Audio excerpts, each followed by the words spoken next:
Carl Higgins awoke just after dawn to the soft golden light filtering through the bedroom curtains. The early morning sun of Montana cast a warm glow over the small town of Clearfield, nestled beneath the big sky. He stretched and listened to the familiar sounds of his peaceful household. The faint clatter of dishes in the kitchen and the playful chatter of his children, Sam and Lucy, as they got ready for school. It was a scene of domestic tranquility that Carl had come to cherish deeply. Clearfield was the kind of town where everyone knew everyone, with a single main street lined by mom-and-pop stores and the occasional pickup truck ambling by. The air smelled of pine from the nearby woods, and the aroma of fresh coffee drifting from the kitchen. In this quiet corner of Montana, Carl and his wife Jessica lived what most would call an idyllic life. He often felt a swell of contentment at how things had turned out. In his late 30s, Carl was exactly where he wanted to be, working an honest job he loved, raising two beautiful children, and married to the woman he adored. Carl owned a small bicycle repair shop in town, a business he had built from the ground up. Years ago, armed with a knack for fixing things and a love of cycling, he turned an old garage on Maple Street into Higgins Bike and Repair. Now, locals came to Carl for everything from tune-ups to punctured tires.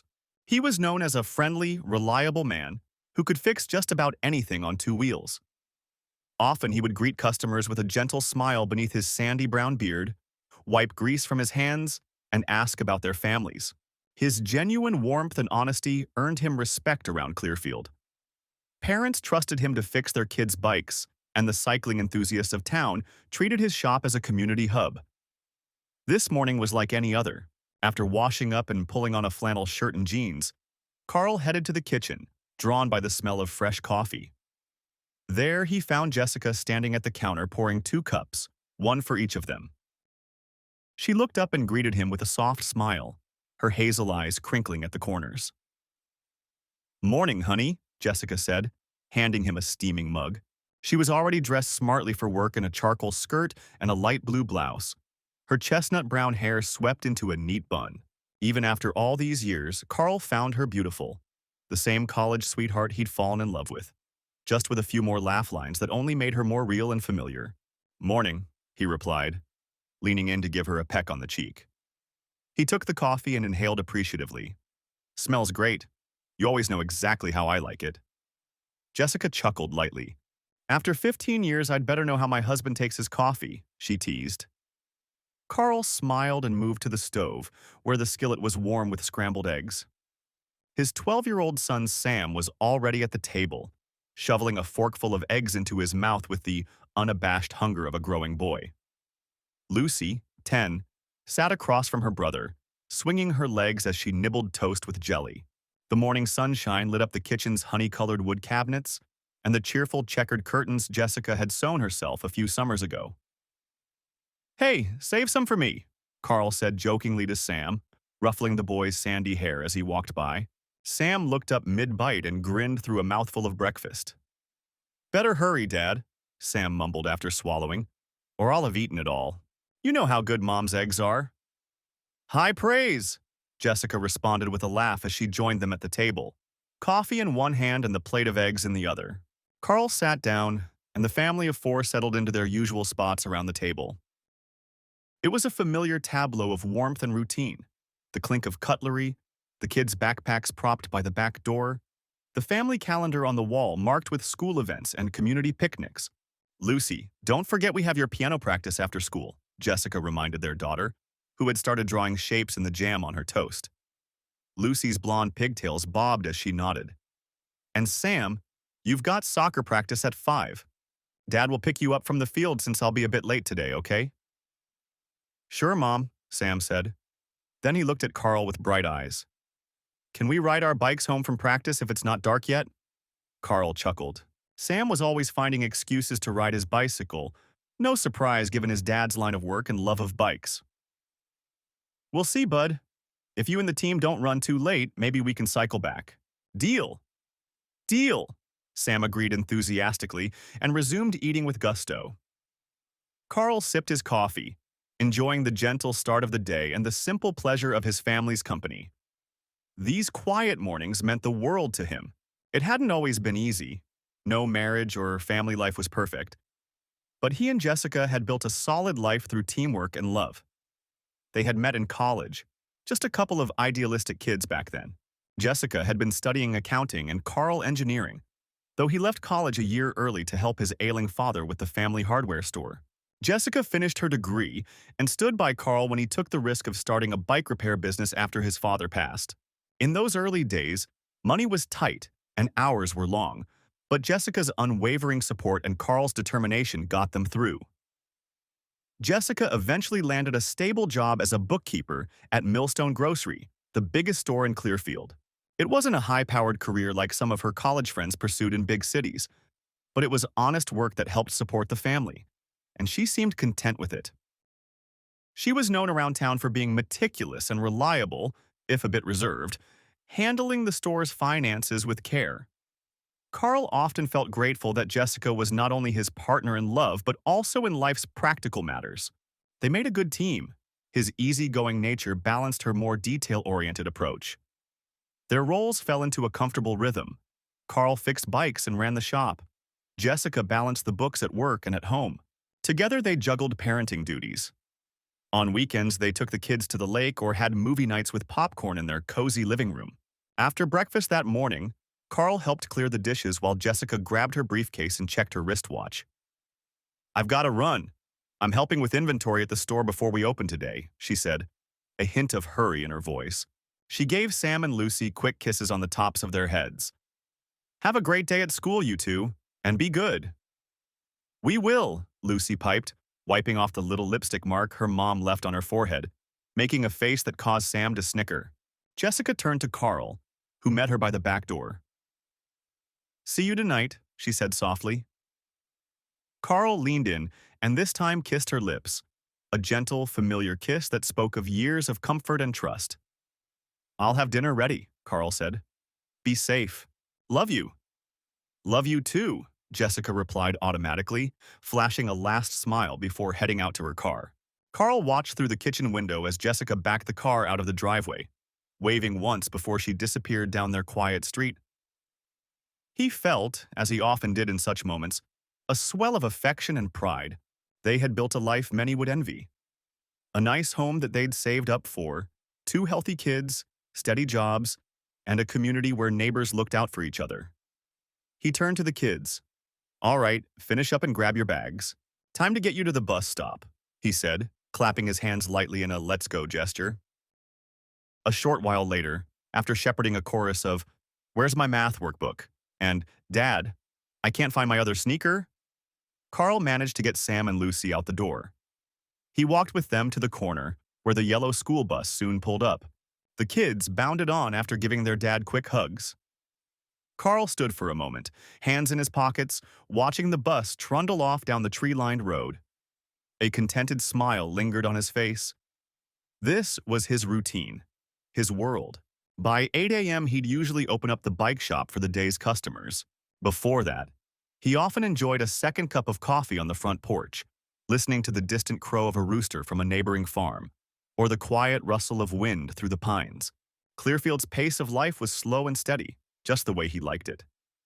As he walked back to the house to grab his keys and head to work, Carl couldn't imagine living anywhere else or any other way. He felt grounded here. His parents had raised him in this very town, and now he was doing the same with his own children. Jessica, originally from Seattle, had adapted well to small-town life over the years. She once told him that his calm confidence and the charm of Clearfield had convinced her to stay when she had job offers in bigger cities. Carl had never doubted their mutual devotion. They had their occasional disagreements, little spats about money or the kids' discipline or whose turn it was to fold laundry, but nothing out of the ordinary. Jessica was by nature a bit quiet, sometimes hard to read, but Carl always took that as just her personality. She wasn't overly affectionate in public, but in private moments she showed her love in small, thoughtful ways, like knowing his coffee preference or leaving a post-it note on his workbench that said, "Have a great day," with a smiley face. He grabbed his keys from the hook by the kitchen door and stepped out into the crisp morning. The day held the promise of spring warmth later, but the morning chill still hung in the air, so he slid on a light jacket. The thought crossed his mind that life felt almost perfect this morning, peaceful, predictable, and full of quiet love. If someone had told Carl Higgins that in a matter of weeks, this peaceful life would be turned upside down, he wouldn't have believed it. As he headed off to open his bike repair shop, Carl had no idea that the foundations of trust and happiness he took for granted were already beginning to crack in ways he hadn't yet noticed.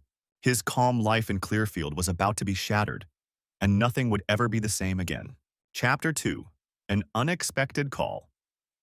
It was early evening a couple of weeks later when the phone rang, shattering the peaceful silence that had settled over the Higgins household. Carl was in the garage-turned-workshop attached to the house working on one of Sam's old bikes.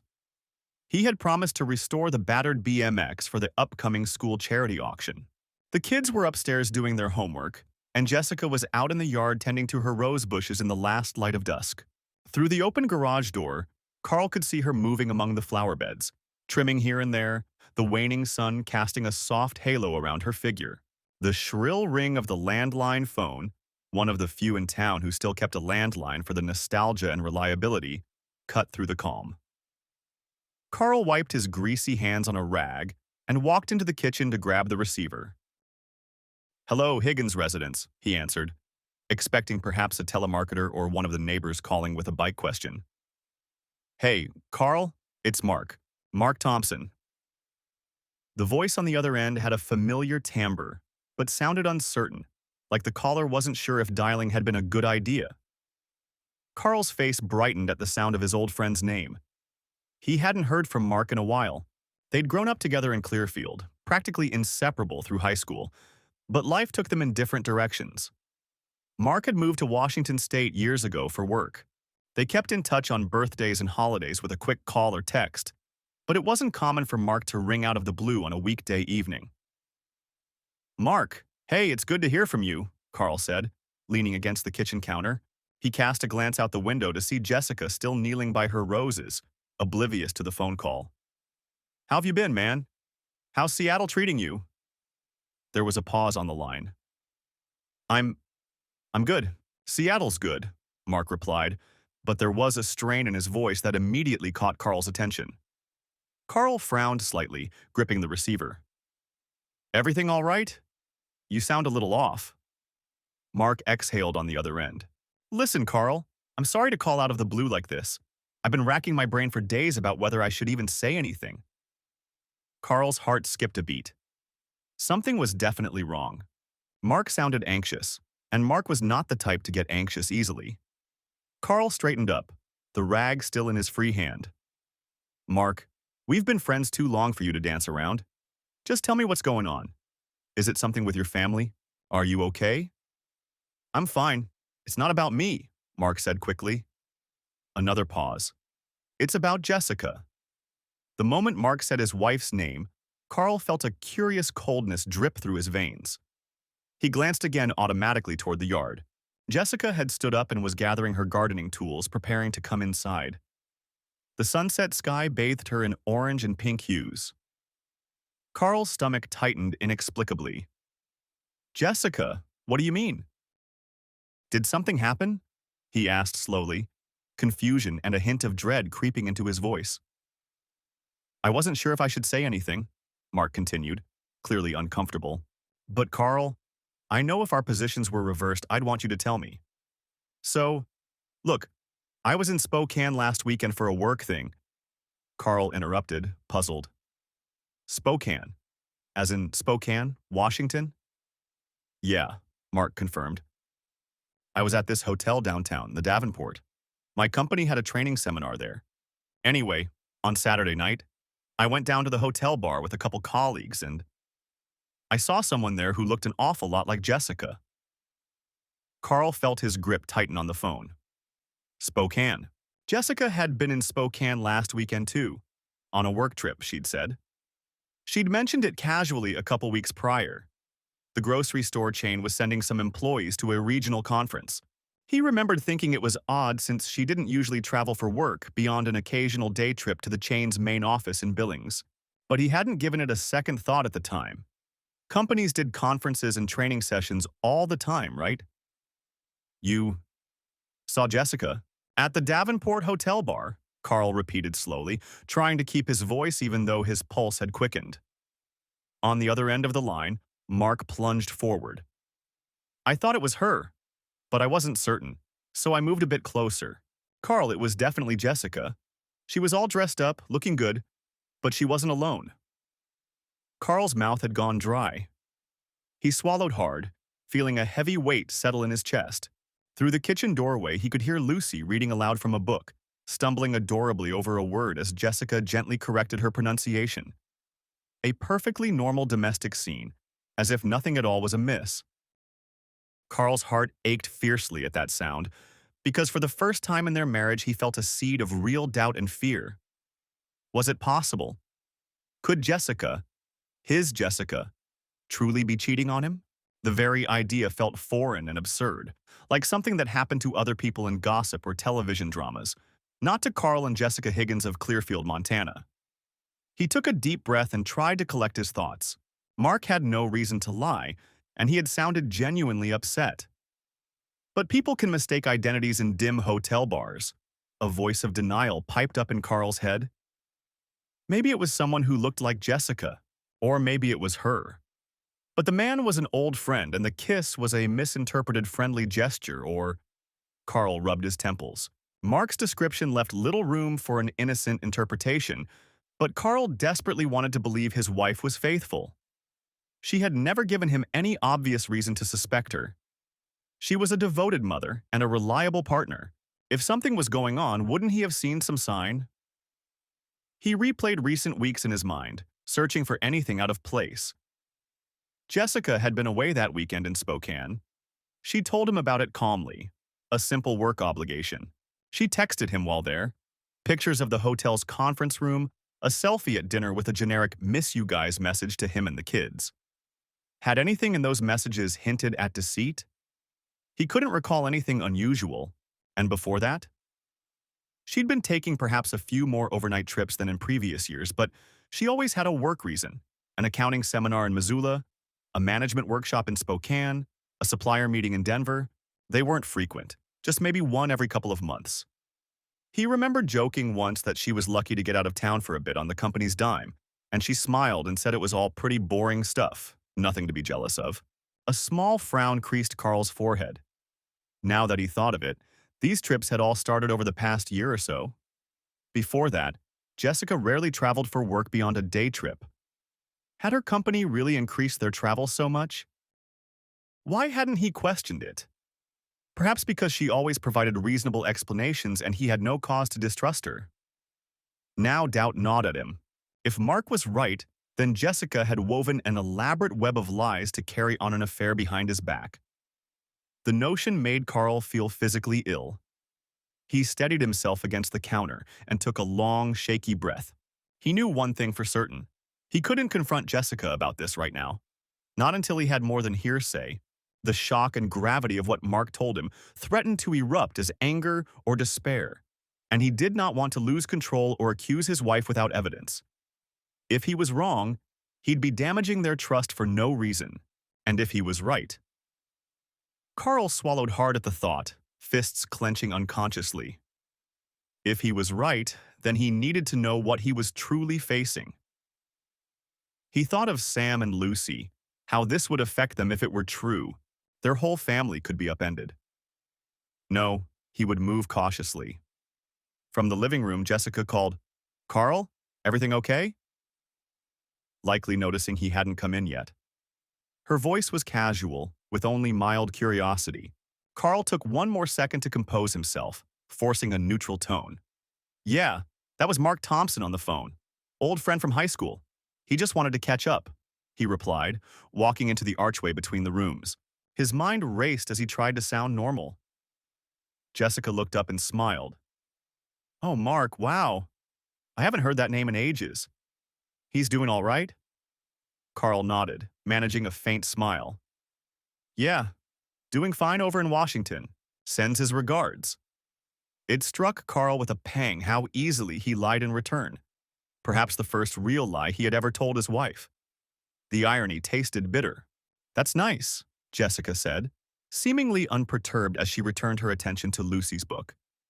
Carl watched her for a moment, noting the relaxed expression on her face, the way she absent-mindedly stroked Lucy's hair as they finished reading. Could someone living a double life appear this calm and genuine? It seemed impossible, and he felt a flicker of hope that maybe, just maybe, Mark had been mistaken or something else was at play. Still, the unease remained. Carl cleared his throat. "I'm going to wash up and then start dinner," he said. He needed something to do, some routine to occupy his hands while his mind churned. "Great. I'll be there in a minute to help," Jessica replied warmly. As Carl turned the faucet on and let the cool water run over his hands, he realized they were trembling slightly. He took another deep breath and stared out the window above the sink at the dimming sky. The unexpected call from Mark had cracked the veneer of his once peaceful reality. There was no going back to the unknowing contentment of just an hour ago. Now there were questions, dark, foreboding questions that he needed answered. Carl didn't have those answers yet, but he had the resolve to find them. And as he toweled off his hands and set about helping with dinner, as if everything were normal, he silently promised himself that whatever secrets lay beneath the surface of his marriage, he would uncover them, one way or another. Chapter 3. Secret Suspicion. That night, after the children were tucked into bed and the house grew quiet, Carl lay awake beside Jessica, staring at the dark ceiling.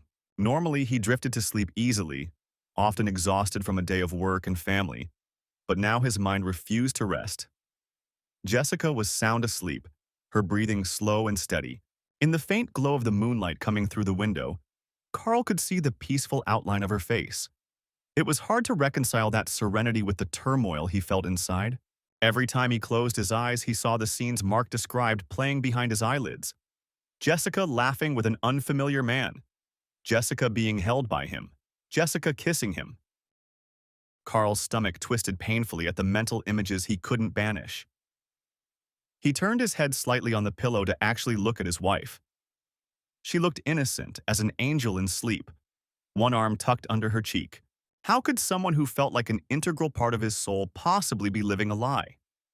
If it was true, how had she managed to come home from that trip and act as if everything was normal? As if nothing had changed. Carl felt anger flare up, but he tamped it down. He had promised himself to find evidence before making any accusations. He needed to be sure. Gently, so as not to wake her, Carl slipped out of bed. He figured a glass of water might calm his nerves. Padding quietly to the kitchen in the dark, he tried to organize his thoughts. Standing at the sink, sipping water, he gazed out at the moonlit yard. He remembered the first time he and Jessica saw this house. They were so excited to buy their own place after years of renting. They painted these very kitchen cabinets together, splattering each other with sage green paint and laughing until their sides hurt. It was one of those sweet, simple memories of partnership that now felt almost surreal to recall. He set the empty glass down with a trembling hand. "Stop it," he chastised himself silently. "Don't start thinking everything was a lie. Not yet. Maybe not ever." He had to focus on facts, on the task at hand. Carl realized the first step to uncovering the truth was information. Mark's account was compelling, but Carl needed something concrete. Bank statements, credit card bills, travel records. Things that might confirm whether Jessica had indeed been going on more trips than she claimed, and if those trips lined up with any unexplained expenses. The next day, while Jessica took the kids to a Saturday morning library event, Carl seized the opportunity. Normally, he would join them, but he'd feigned needing to catch up on bookkeeping for his shop. Jessica didn't question it. After all, month-end was approaching, and he often did the shop's accounts around this time. The moment the family car pulled out of the driveway, Carl went to the small home office they shared, where the household files were kept. He felt a pang of guilt rifling through the drawer labeled bills and statements, but he steeled himself. If Jessica was innocent, then this snooping would lead nowhere and he'd feel foolish but relieved. If she wasn't, better to know now. Carl pulled out recent bank statements, credit card bills, and any receipts or documents that might be relevant. He spread everything across the desk and started combing through the numbers. It was tedious work, especially since Jessica normally handled balancing their personal finances. She was an accountant, after all, and she had a knack for it. But Carl was methodical by nature from years of diagnosing mechanical problems. He approached the task like he would a bike that needed troubleshooting, inspecting each part carefully. At first, nothing jumped out. Grocery store charges, utility payments, the kids' school expenses, everything looked ordinary. It wasn't until he cross-referenced dates of Jessica's supposed business trips that he found them. Charges from out-of-town locations. His heart pounded as he highlighted a series of entries on the credit card statement. March 14th. Charge at Riverfront Spa Hotel, Spokane, WA. That was the weekend Mark had mentioned. January 22nd. Charge at Spokane Airlines, likely a flight purchase. January 24th. Charge at Grand Western Hotel, Denver, CO. Jessica had told him she was in Denver for 3 days at a training seminar then. November 5th, last year. Charge at Skyview Inn, Spokane, WA, again. August 18th, last year. Charge at Hotel Cascade, Seattle, WA. Carl's breath caught.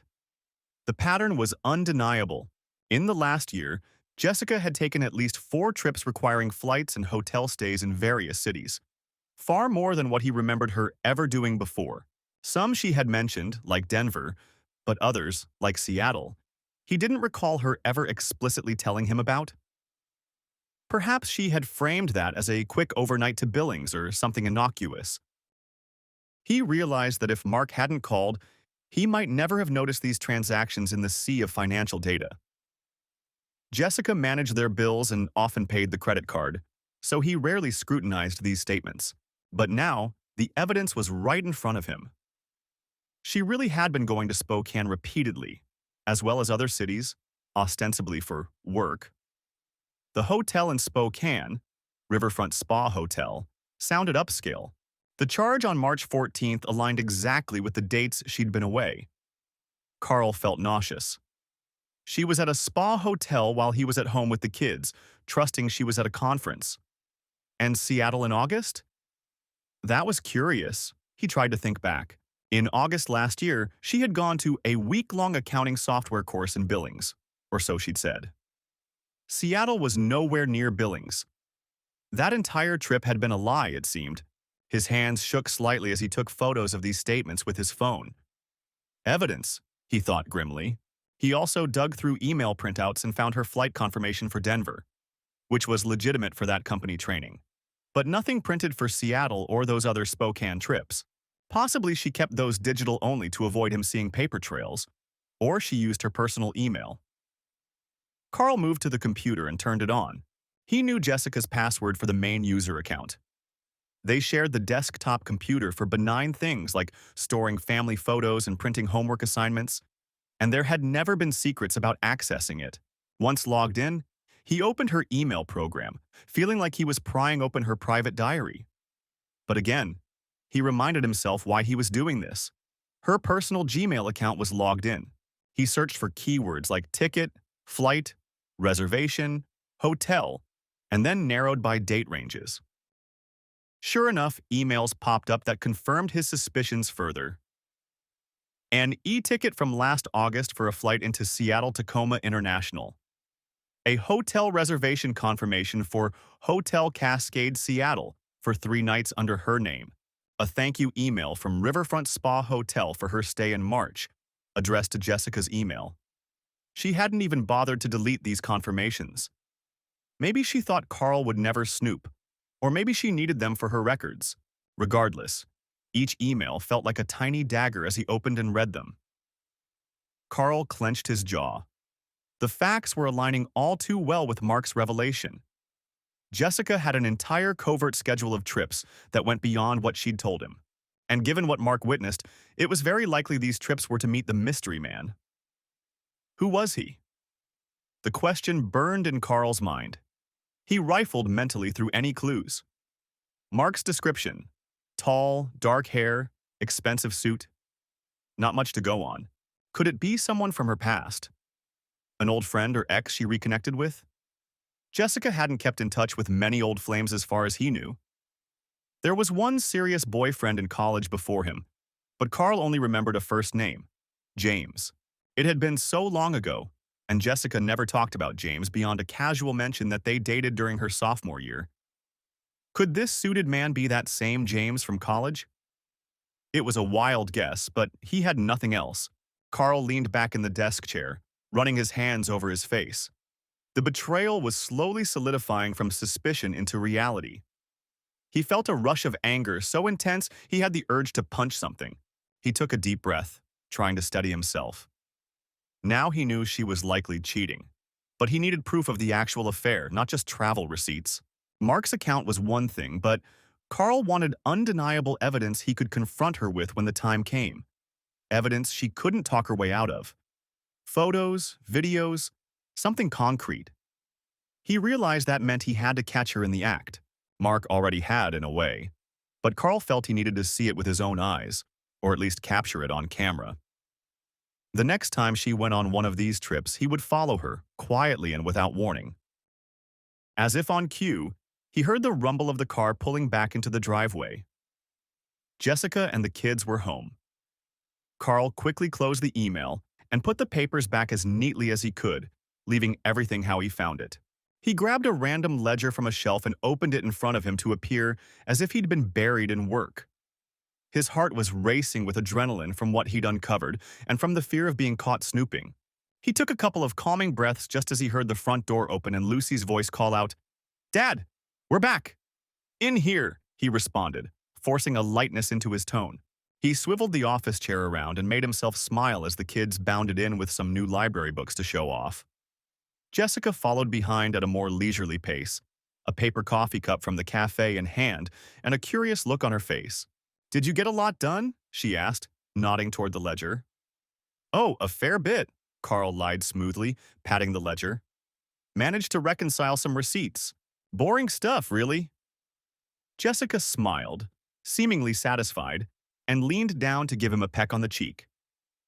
Carl tensed for a millisecond, wondering if she could sense his newly kindled suspicions, but she didn't appear to notice anything amiss. The scent of her familiar perfume, lavender and vanilla, wafted over him.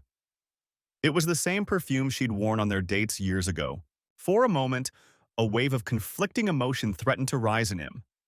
Love and anger, affection and hurt all tangled together. He returned her smile with some effort, playing the part of unsuspecting husband a little longer. Over the next week, Carl acted as normally as he could, though it was one of the hardest things he'd ever done. Each time he looked at Jessica, he had to push down the mental images of her with someone else. Each time she mentioned something mundane, he analyzed it for hidden meanings. He found himself watching her more closely. The way she'd occasionally step out of the room to take a call on her cell, or how she'd stay up after he went to bed, ostensibly to read or finish some office work. These might have been innocent habits that he never thought twice about before. Now he cataloged them as potential signs of deceit. To her credit, or perhaps because of her deception skills, Jessica didn't seem to act out of the ordinary. If anything, she was a picture of a normal wife and mother going about her life. And maybe that's what stung the most. How could she pretend so well that everything was fine? Carl couldn't decide if he wanted to find some flicker of guilt in her expression, or if he preferred the facade to hold so he wouldn't have to face a confrontation yet. A few days later at dinner, Jessica cleared her throat and shared a piece of news. "So, I might have to head to Seattle next month for a few days," she said casually, cutting into her chicken. "There's an accounting and inventory management workshop the company wants me to attend. I just got the email today." Carl felt his fork pause midway to his mouth. Seattle. The mention of that city made his pulse jump, though he struggled to maintain an impassive expression. He recalled the credit card statement from last August, the Seattle trip he hadn't known about. This could be his chance to catch her. Feigning mild annoyance mixed with acceptance, how he might normally react to news of her traveling, Carl sighed and said, "Another trip, huh? They've been sending you all over the place lately." Jessica shrugged and offered an apologetic smile. "I know, it's a pain. I don't really want to go, but you know how corporate is. They think a workshop will magically solve all our inventory issues." She rolled her eyes in a "what can you do" manner.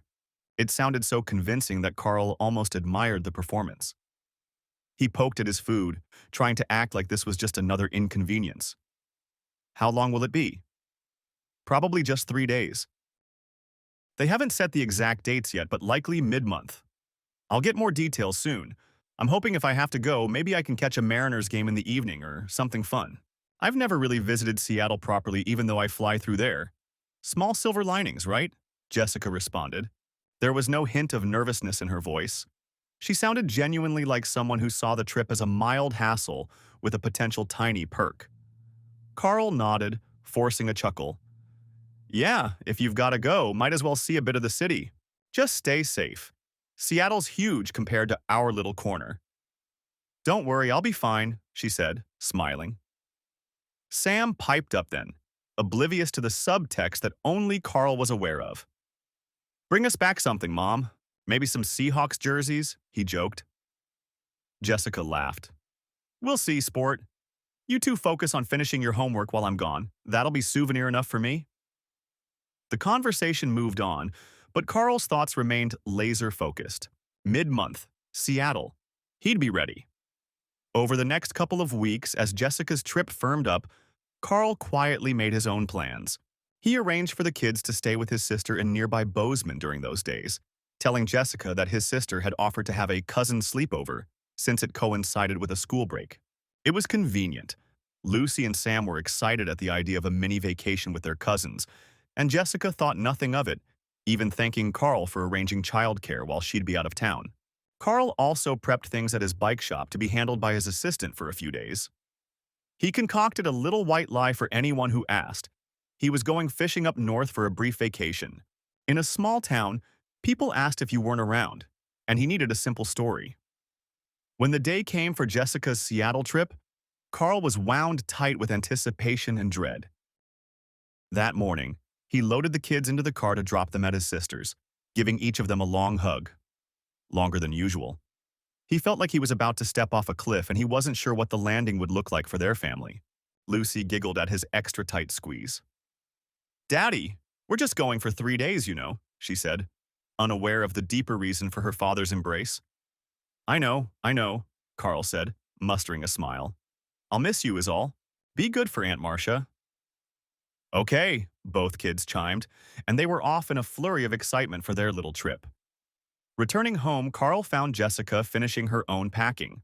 She had laid out a couple of outfits on the bed and was zipping up her suitcase. She looked up as he entered the bedroom. Kids off, okay? Yep, Carl replied, leaning against the doorframe. He watched as she carefully placed her toiletry bag in the suitcase. They were pretty thrilled to spend time with their cousins. That's good, she said, giving a content nod. It takes some of the mom guilt off knowing they're happy and cared for. Mom guilt. Carl's jaw tensed at the phrase.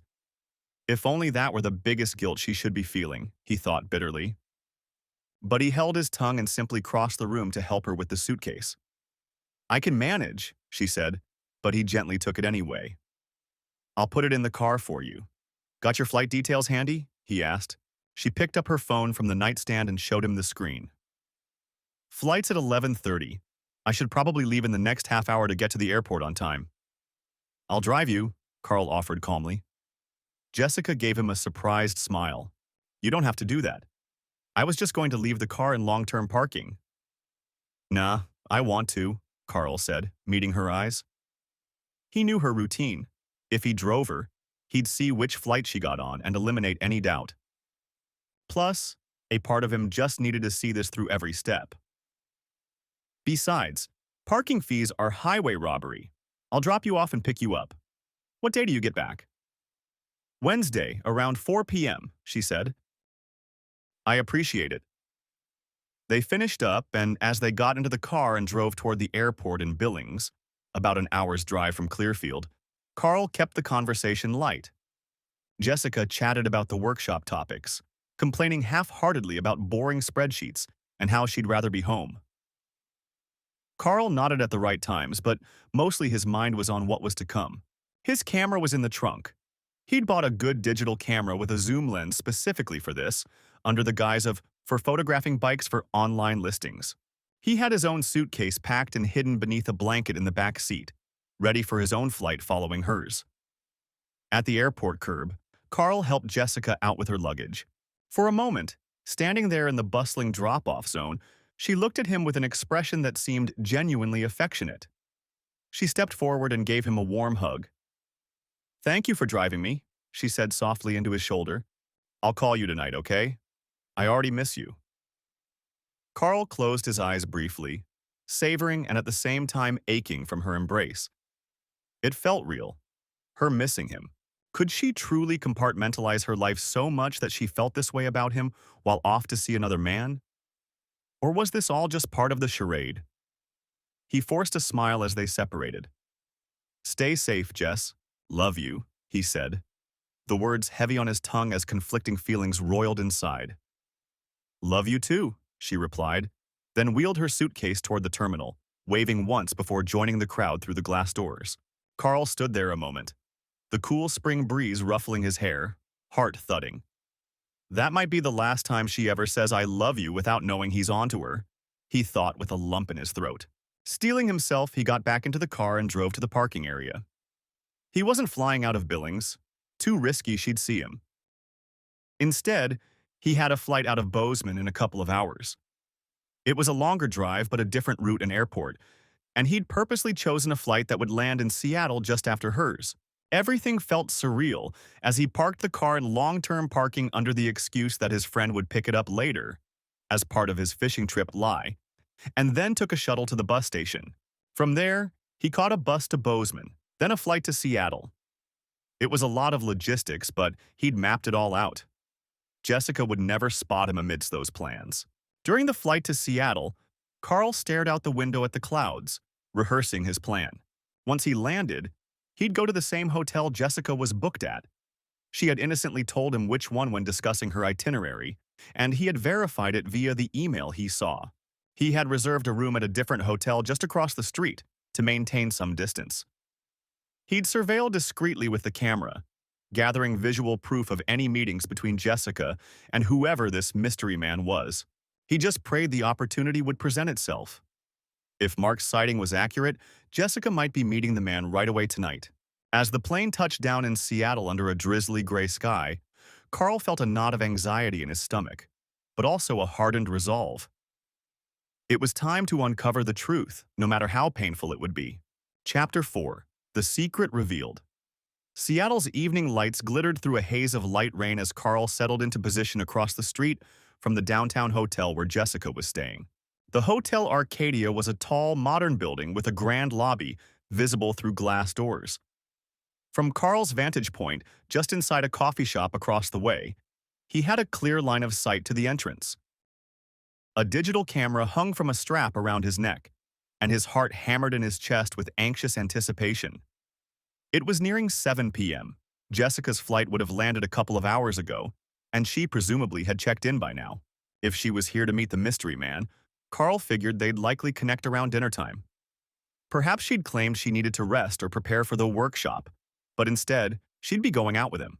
Carl peered at the hotel entrance, reflexively snapping a few shots of the facade and anyone who looked remotely like Jessica through the lens. People came and went. Business travelers in suits, tourists with rolling luggage. The rain had slackened to a mist, making the streets gleam with reflections of neon signs and headlights. Then, through the camera's viewfinder, he saw her. Jessica emerged from the elevator into the lobby, instantly recognizable even at a distance by the way she tucked a strand of brown hair behind her ear. She had changed out of her travel clothes and into an outfit he wasn't familiar with. A form-fitting navy blue dress and heels. She looked beautiful, like she was going somewhere special.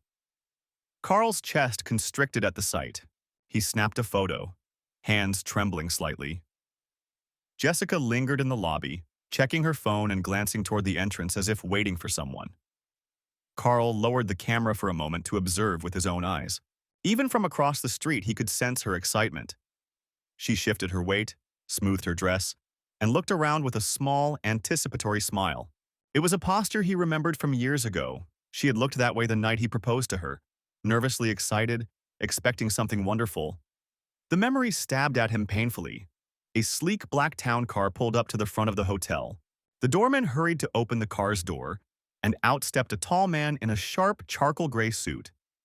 Even from afar, Carl noted the man's confident bearing. Dark hair, clean-shaven, maybe around 40. The man handed something to the driver and then strode into the lobby. Carl's pulse quickened. He lifted the camera again and zoomed in just as the man approached Jessica. She lit up, her face breaking into a radiant smile Carl hadn't seen in a long time, a smile of pure joy and longing. The man leaned in and gave Jessica a hug, wrapping an arm around her waist, and then a brief but intimate kiss on her lips right there in the lobby. Carl's finger hit the shutter repeatedly, capturing the damning moment in a rapid series of clicks. It felt like time slowed as he watched through the lens.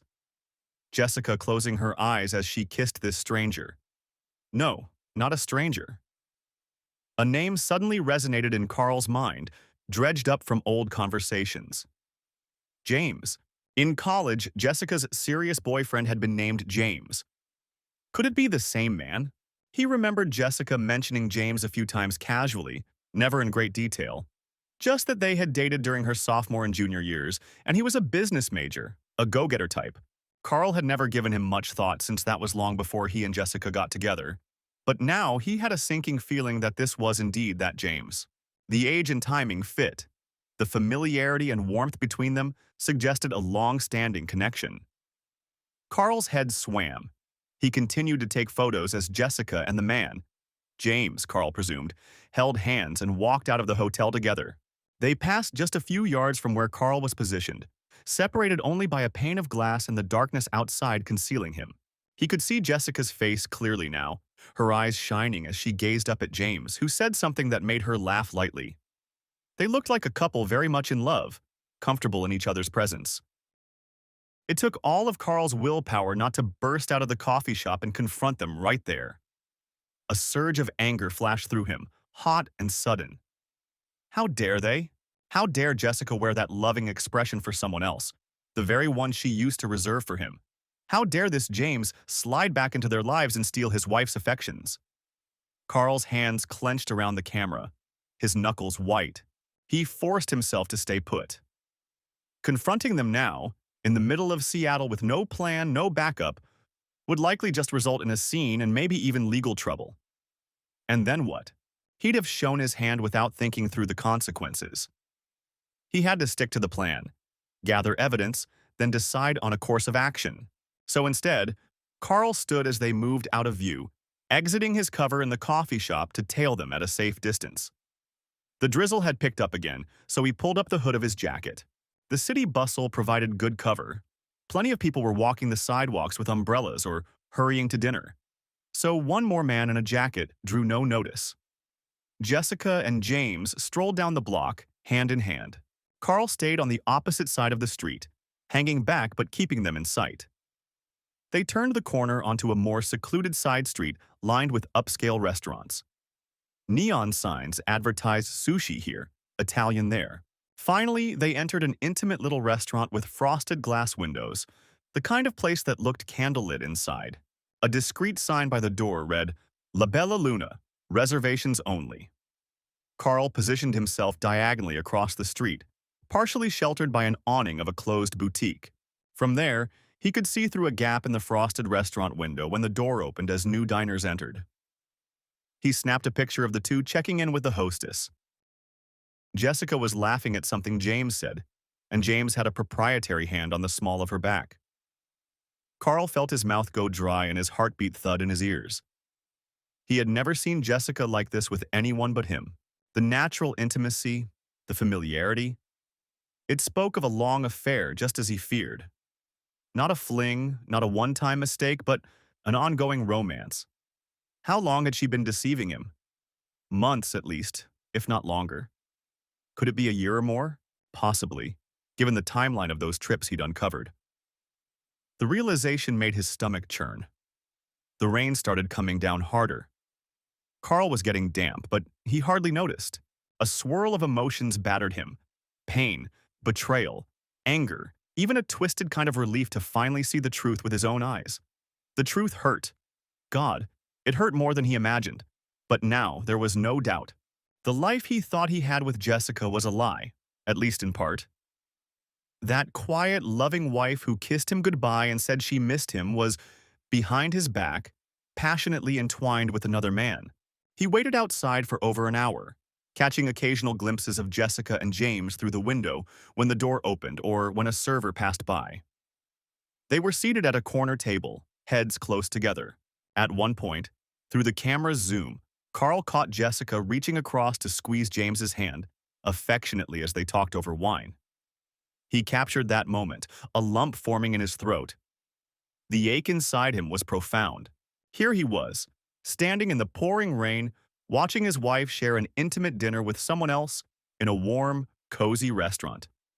It was almost too much to bear. He reminded himself to stay focused. He needed as much evidence as possible, so he bore the misery of watching them. When they finally emerged from the restaurant, it was nearly 9 p.m. The rain had tapered off again to a misty drizzle. Carl pressed back against the shadowed doorway of the closed boutique as Jessica and James exited onto the street, laughing softly about something. James shrugged off his suit jacket and draped it around Jessica's shoulders to keep her dry and warm in the cool night air. Carl had to admit it was a chivalrous gesture, one he himself would have done.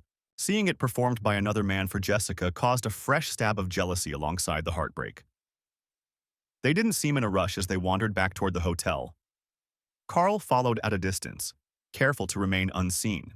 Once or twice, James or Jessica glanced around, perhaps to admire the city lights or just out of habit. But Carl managed to duck out of sight behind other pedestrians or cars. His heart hammered with the fear of being caught prematurely.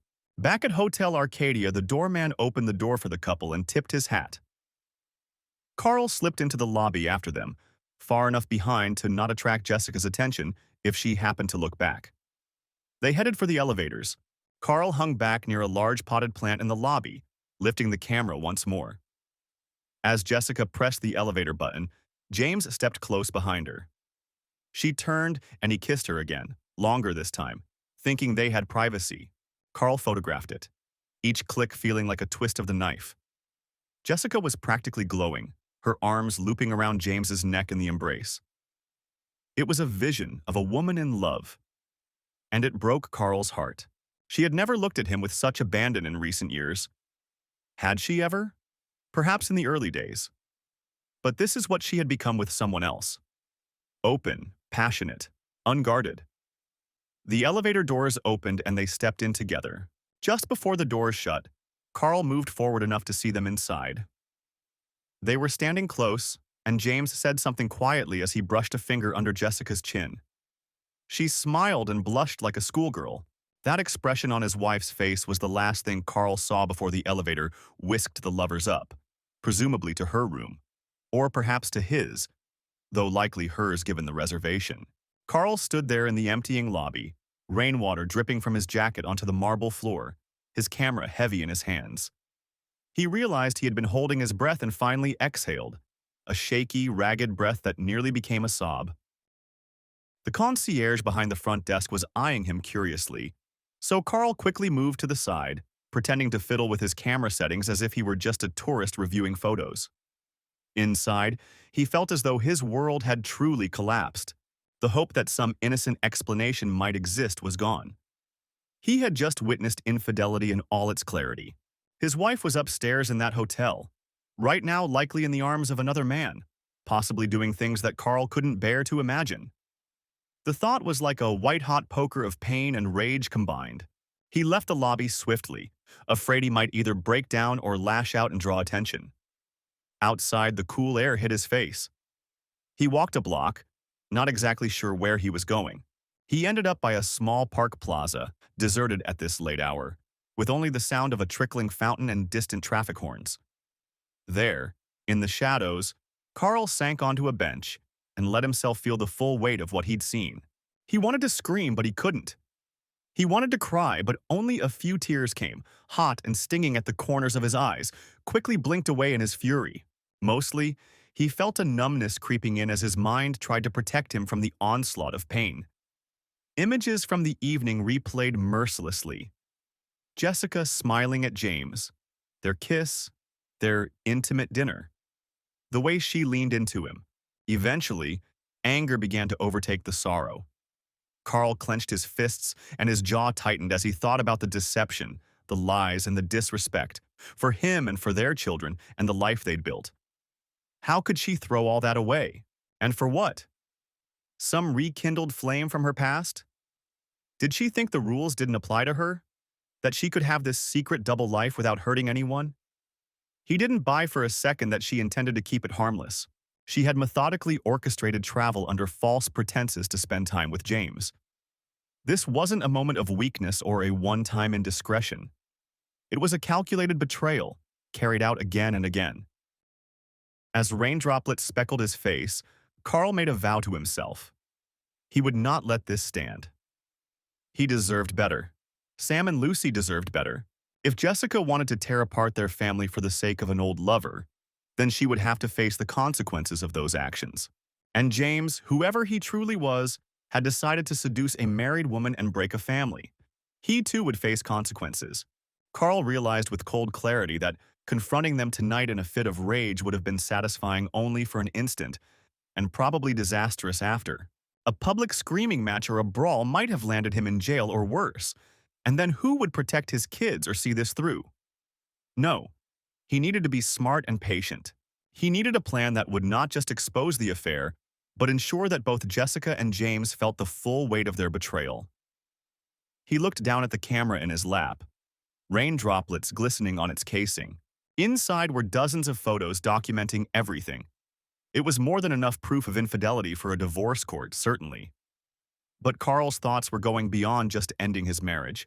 Perhaps it was the rawness of the wound talking, but he wanted them to hurt like he hurt. He wanted some form of justice, even revenge, as much as the word unsettled him. Wiping the light rain from his face, Carl stood up from the bench. He felt a resolve harden within him like steel. This wasn't over, not by a long shot. He would return home, pretend nothing had changed, and plan carefully. Jessica and James thought they were clever, hiding in secret rendezvous far from home. They thought Carl was a naive, trusting husband who would never suspect. They were wrong.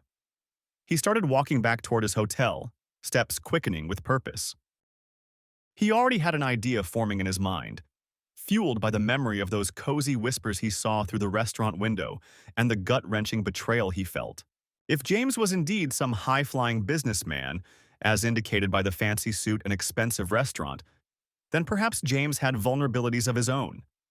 Men like that often did, and Carl intended to find them. But first, he needed rest and a clear head. There was much to do when he got back to Montana. He'd gather every piece of evidence he could and plan out his next move with precision. Tonight had confirmed the worst, but it had also steeled his determination. As he reached his hotel and took the elevator up to his solitary room, Carl allowed himself one more moment of raw emotion. He sank onto the edge of the bed, face in his hands, and let out a single choked sob. It was both an expression of heartbreak and a release of tension. When he lifted his head again, his eyes were red but resolute. The time for tears was passing. The time for action was coming. In the silence of that hotel room, Carl Higgins made a promise to himself. He would make them regret ever betraying him. He didn't yet know exactly how, but he would find a way to bring their house of cards crashing down. And when he was done, neither Jessica nor James would ever forget that the quiet, trusting man they had thought easy to fool could become their worst nightmare. Chapter 5. Careful Preparations. Carl returned to Montana the next day under the guise of his fictitious fishing trip, arriving home just hours before Jessica's flight was due back. He retrieved his car from the Bozeman airport lot where he'd left it and drove back to Clearfield with a flurry of thoughts in his mind. Despite the roiling anger and pain inside him, he knew he had to maintain the facade of normalcy a little longer. He had to act as though nothing had changed, as though he were still the oblivious, loving husband she believed him to be. It was one of the hardest acts he'd ever had to pull off. On Wednesday afternoon, Carl went to the Billings airport to pick up Jessica as promised. When she emerged from the arrivals area wheeling her suitcase, dressed in her comfortable travel clothes and smiling at the sight of him, Carl felt a bitter taste in his mouth. She looked like the same woman he'd always known, but now he saw her through a new lens. Every warm gesture and sweet word, potentially a calculated lie. He forced a smile and waved. "Hey, welcome back," he said, stepping forward to give her a quick hug. He had considered whether to even do that much, but any coldness could arouse her suspicion. Up close, he caught a whiff of her perfume mingled with the scent of the plane. The same person, he reminded himself, though it felt like she'd become a stranger. "Thanks for coming to get me," Jessica replied brightly, reaching up to kiss his cheek. "How are things here? How did the kids do with Marcia?" "They had a blast," Carl said, taking her suitcase. He kept his voice as casual as possible. "Got spoiled on too much ice cream, I bet. They'll be happy to see you at dinner." She smiled, walking alongside him as they left the terminal. "I missed them. And you, of course." She glanced at him with a playful grin. "How was the big fishing trip? Catch anything?" Carl swallowed, feeling a twist of irony in his gut. "Nah, nothing worth bragging about," he said, playing along with his own cover story. "Mostly it was just relaxing to be out by the water for a bit, clearing my head." "Well, you deserved a break," Jessica responded kindly. "I'm glad you got to do that while I was stuck in lectures about inventory management." She rolled her eyes dramatically and laughed. Carl managed to chuckle. "Sounds like I had the better time then. You must be tired from all that work stuff." "You have no idea," Jessica sighed, completely at ease. "My brain is fried from PowerPoint presentations." She proceeded to describe, in humorous detail, a fictional account of the workshop, the long-winded speakers, the bland hotel catering, the dull networking events. It was all so plausible and delivered so naturally that Carl might have believed her if he didn't know it was pure fabrication. He nodded and interjected at appropriate moments during her tale, amazed and appalled by how smoothly she lied. There wasn't a single crack in her story. She had likely prepared it well in advance, the perfect cover for 3 nights of passionate rendezvous with James. Back at home, Sam and Lucy greeted their mother with excitement and hugs, and Jessica showered them with affection and small souvenirs from Seattle, keychains and candy, that she had indeed brought as part of her charade. Carl watched the reunion with a detached air, participating where he needed to, asking about their time at Aunt Marcia's, helping with setting the table for dinner. But all the while a voice in his head repeated, "It's all a lie." Late that evening, after the kids were asleep, Carl and Jessica got ready for bed. Carl's nerves tensed up when Jessica's phone, which was charging on her nightstand, chimed with a notification. He subtly glanced over and saw it was just a spam email. But it reminded him that her phone likely held a trove of secrets if he could access it at the right time. As Jessica headed into the bathroom to brush her teeth, she left the phone unattended. Carl seized the moment. Heart pounding, he picked it up and quickly navigated to her messaging app. Thankfully, her phone was not locked at the moment. She'd unlocked it to set an alarm and hadn't clicked off. He scrolled rapidly through her recent texts. Most were mundane. Exchanges with him, messages from a mom friend about a school event, a couple with her boss about schedule. Nothing incriminating. Then he found a thread labeled under a woman's name, Rachel. He clicked it, suspecting the alias. Sure enough, what unfolded was an exchange that made his blood boil. "Rachel, Jessica. I can't wait to see you tonight. I'll slip away after the last session, meet you at the bar. Sent during the workshop trip. Unknown, James. Counting the minutes. Miss you." The reply carried no name or picture, just a number, but the context made it obvious this was James. Rachel. These days away with you are what I live for. 3 James. Soon, we won't have to steal moments. I promise. There were earlier messages too, discussing coordinating flights, how excited they were, longing from the weeks between meetings. Jessica had saved the contact as Rachel, likely to throw off suspicion if Carl glanced at her phone, pretending she was messaging a girlfriend. It infuriated him to see how much thought had gone into deceiving him. He quickly took photos of the screen with his own phone, capturing the most damning parts of the conversation, particularly James's promise that soon they won't have to steal moments. What did that mean? Was she planning to leave him eventually? The thought of it was a secondary blow to Carl's heart, but one crisis at a time. He heard the water in the sink turn off. Jessica was almost done. Swiftly, he backed out of the messages and placed her phone exactly as it was. He retreated to his side of the bed with his own phone as if nothing had happened, just as Jessica returned. That night, Carl barely slept. He lay next to his wife's sleeping form, rigid with the knowledge he now possessed. The text messages replayed in his mind. James's number was now saved in his own phone from the photos he took. A Seattle area code. He considered calling it right then and there, confronting the man, perhaps even pretending to be Jessica to lure out more incriminating evidence. But he held off. There was a smarter way. The next morning, Carl told Jessica he had to run some errands for the shop, which was true enough, but he also made a private stop at the public library in town. There, he used the computer lab to do some research, not wanting his queries traced back to his home computer in case Jessica somehow checked their browser history. He started by looking up variations of James Seattle investment and James Seattle fraud and other terms, based on an assumption that a man like James might be in finance or business. It was a shot in the dark, but after some refining and scrolling, he struck gold. A local Seattle business news site had an old article about a James R. Callahan, a venture capitalist and real estate investor who had been under suspicion for tax evasion 3 years ago. The article described a federal investigation into a network of shell companies that James Callahan allegedly used to funnel money and avoid taxes on large property deals. No charges had been filed at the time due to lack of evidence, but it noted sources close to the investigation had concerns of money laundering as well. The piece portrayed Callahan as a flamboyant figure in the business community, known for high-end parties and aggressive deals. Carl's instincts buzzed. This had to be him. The age matched, early 40s now, the location, and certainly the shady dealings. A quick image search of James R. Callahan pulled up a corporate headshot of a strikingly familiar man in a tailored suit. The same strong jawline, the slicked-back dark hair, there was no doubt. It was the man from the hotel and the restaurant.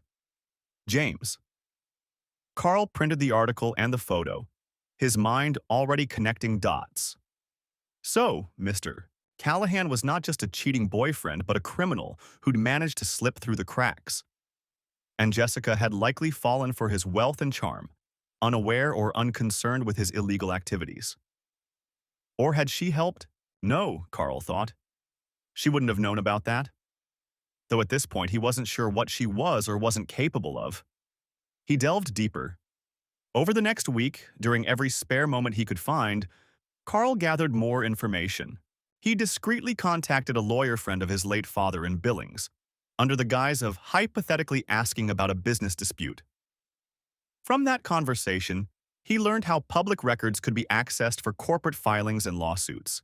Using that knowledge, Carl found multiple LLCs registered under variations of names that connected to Callahan's businesses. Late one evening at home, when Jessica was already asleep, Carl sat at the family computer and visited the public records database for Washington state businesses. His hunch was that James might have left some breadcrumbs there. Sure enough, he found a few company names mentioned in the news article. One in particular, Callahan Properties Group LLC, had documents he could view, annual reports, state filings. Within those, Carl spotted something interesting. An addressed contact for tax purposes that wasn't in Washington or even the U.S., but in the Cayman Islands. It was a classic hallmark of offshore money maneuvering. Carl saved and printed everything. He created a hidden folder in his workshop at home where he stashed all these documents, along with printed copies of Jessica's incriminating texts, his photos from Seattle, and the financial records showing her travel expenses. The folder grew thicker by the day. He labeled it plainly Callahan Evidence and locked it in a tool cabinet beneath a false bottom that only he knew about. To get more insight, Carl summoned the courage to call Mark in Seattle again, using a burner phone he'd bought at a convenience store. Mark was relieved to hear from him and eager to know if things were okay. Carl gave Mark as few details as possible, just that his suspicions were confirmed and he was working out what to do. Mark mentioned something that piqued Carl's interest further.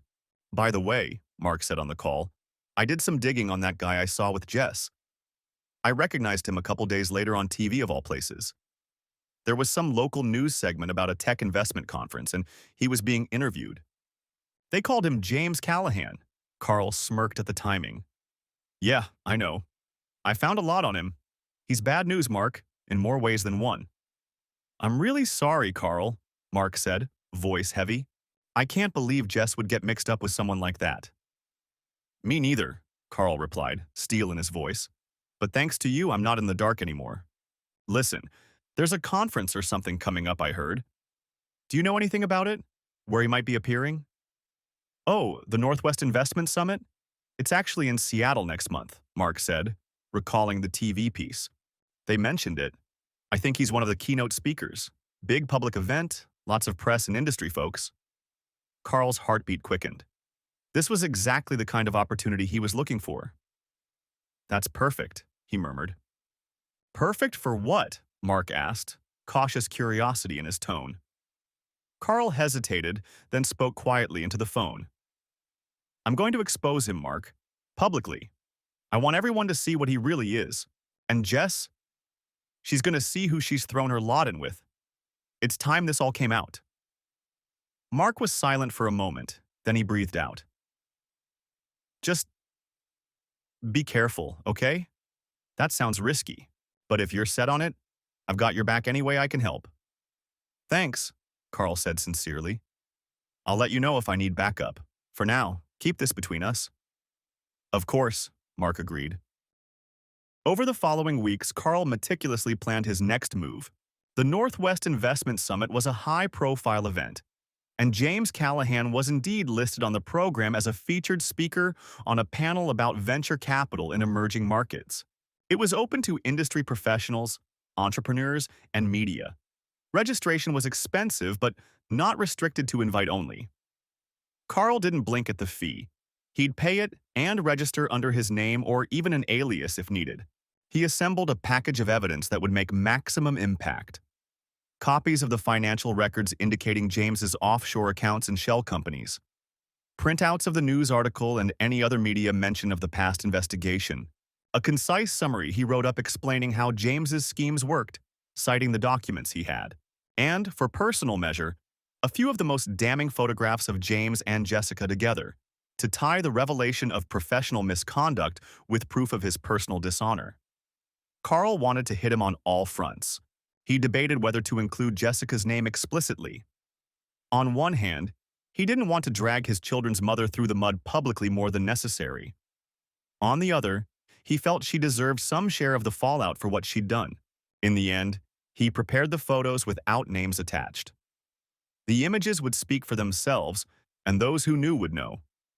Clearfield was far from Seattle. Likely no one at the conference would identify Jessica. The humiliation could be served to the parties involved without necessarily making her notorious beyond their circles.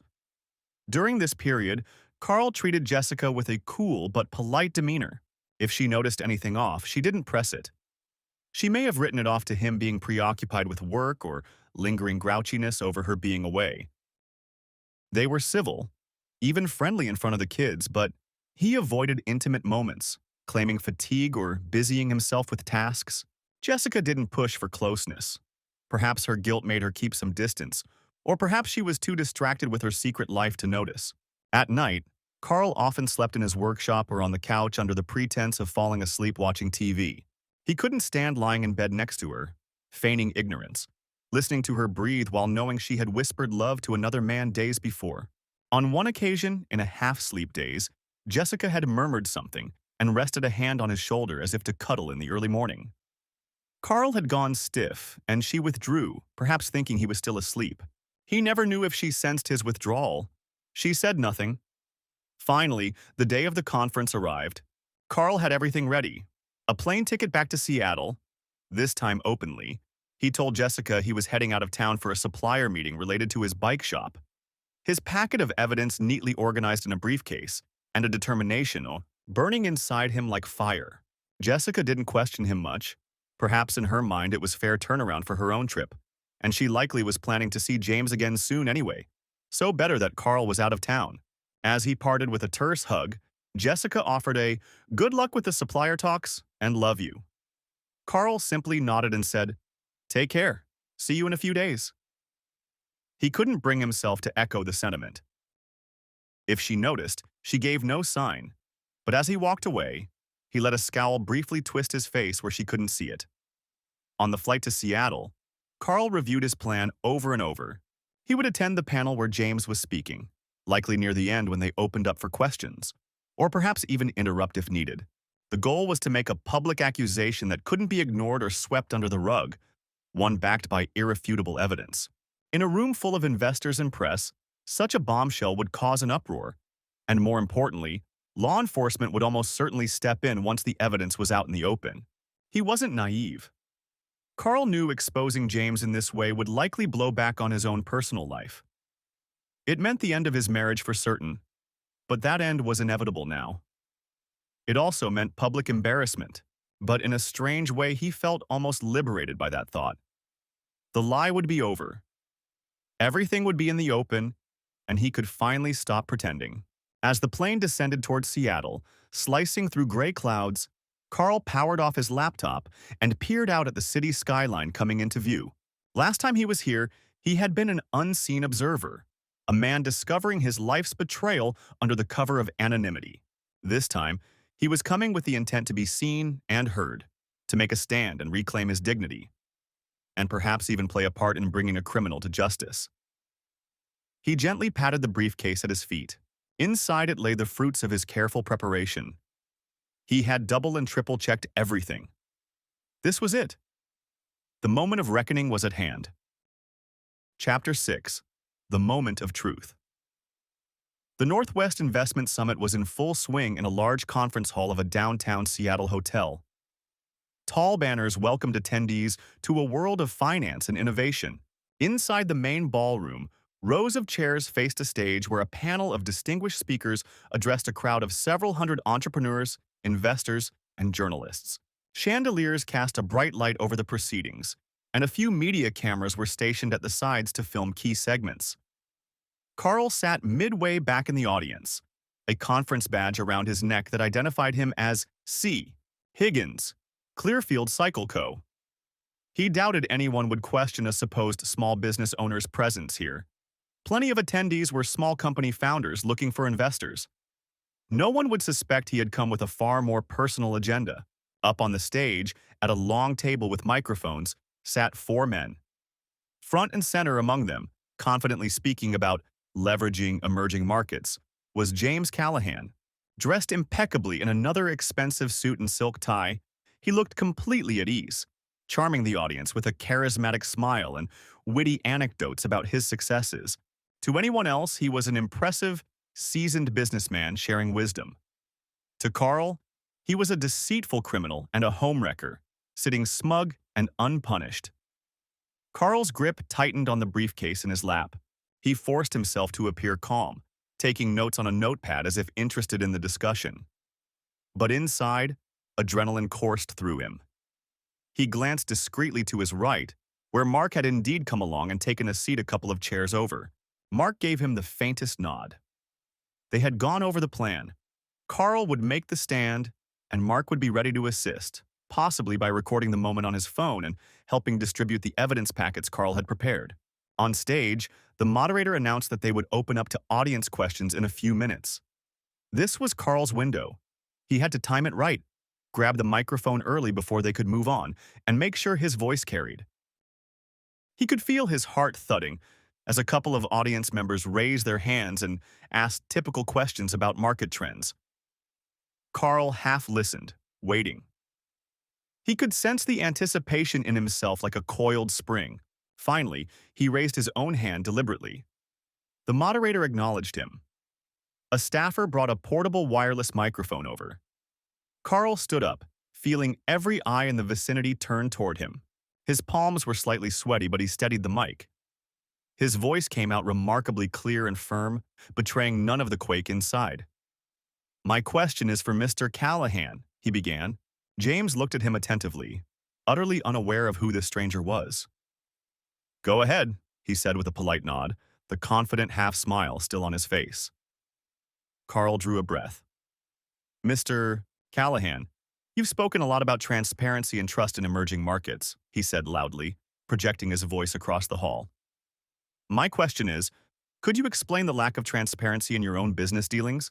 For instance, the network of shell companies you've been using to evade taxes and launder money, such as Callahan Properties Group and its Cayman Islands accounts. A sudden hush fell over the room. On stage, James's smile froze, then flickered uncertainly. The moderator blinked, looking startled. James cleared his throat into the microphone. I, I'm sorry, I don't know what you're referring to, he stammered, trying to summon a dismissive chuckle. That doesn't sound like a relevant question to this panel.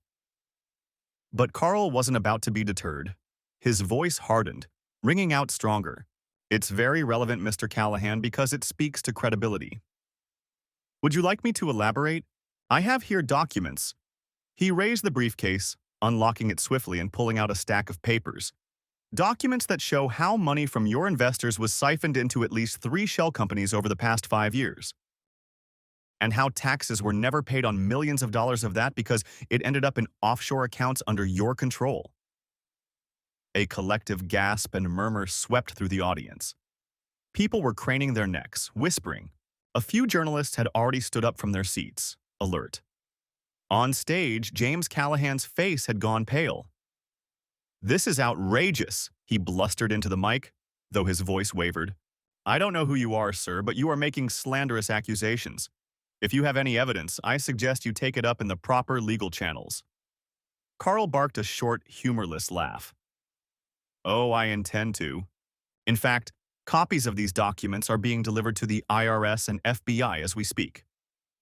This was a bit of a bluff. He had drafted emails with attachments to those agencies, ready to send on his phone at a tap. Mark, at his side, subtly hit send on Carl's phone now for good measure. James stood abruptly, knocking his chair back. He was visibly rattled.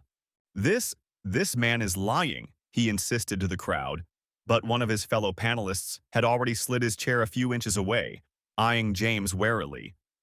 Security personnel started moving along the edges of the room, realizing something was amiss. The moderator was trying to regain control, tapping his mic and saying, "All right, sir, this is not—" Carl raised his voice even more, overriding the moderator. His moment was now or never. "Shall we talk about lies, James?" he shouted, dispensing with formalities. "Maybe you'd like to also explain to everyone here why you were sneaking around with a married woman in hotel rooms while you conducted these shady deals." A louder reaction from the crowd. Shock, confusion. James's eyes widened in fury and panic. "What?" he spat, his polished demeanor cracking entirely. Carl charged on, adrenaline giving his words force. "My wife, Jessica. Does that name ring a bell to you, James?" he said. The room was in an uproar now. "Because I have photographs right here." Carl held up 2 of the enlarged photos he had printed, the ones of James and Jessica locked in their intimate kiss by the elevator, and another of them holding hands at the restaurant.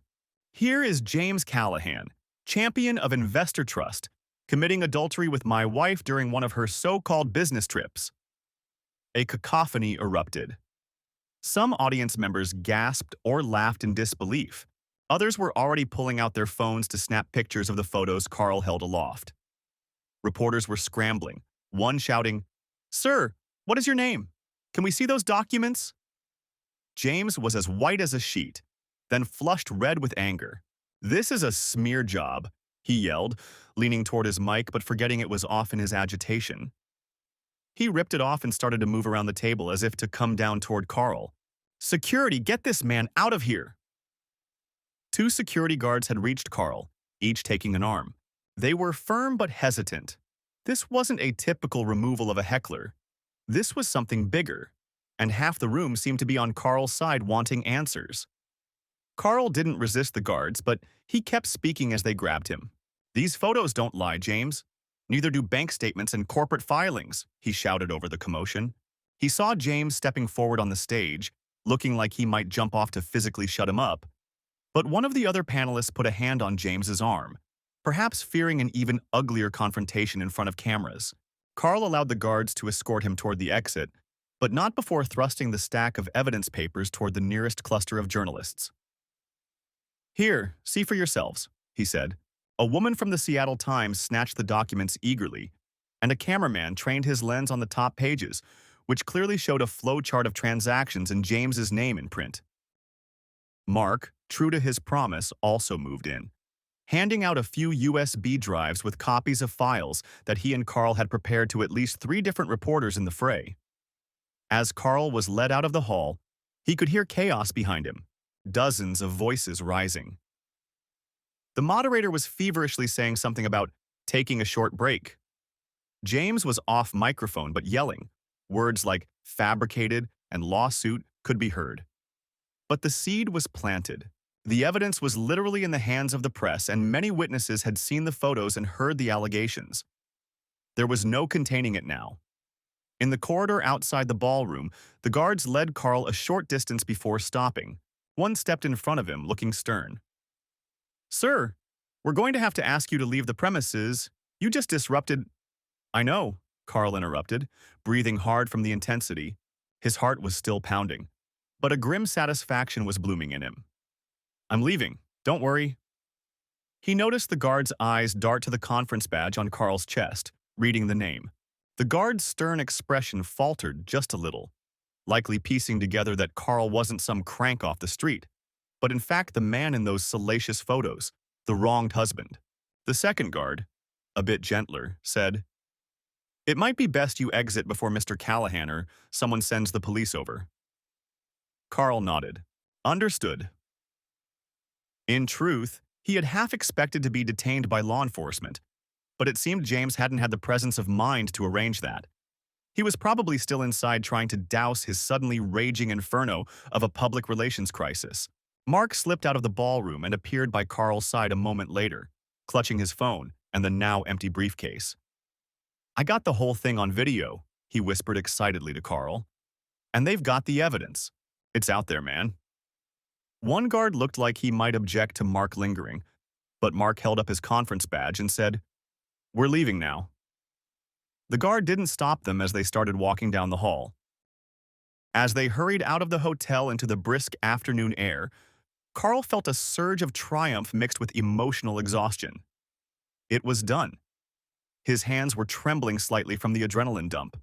Mark clapped him on the back once they were clear of the entrance. "That was intense," Mark said with a half-smile, his eyes wide.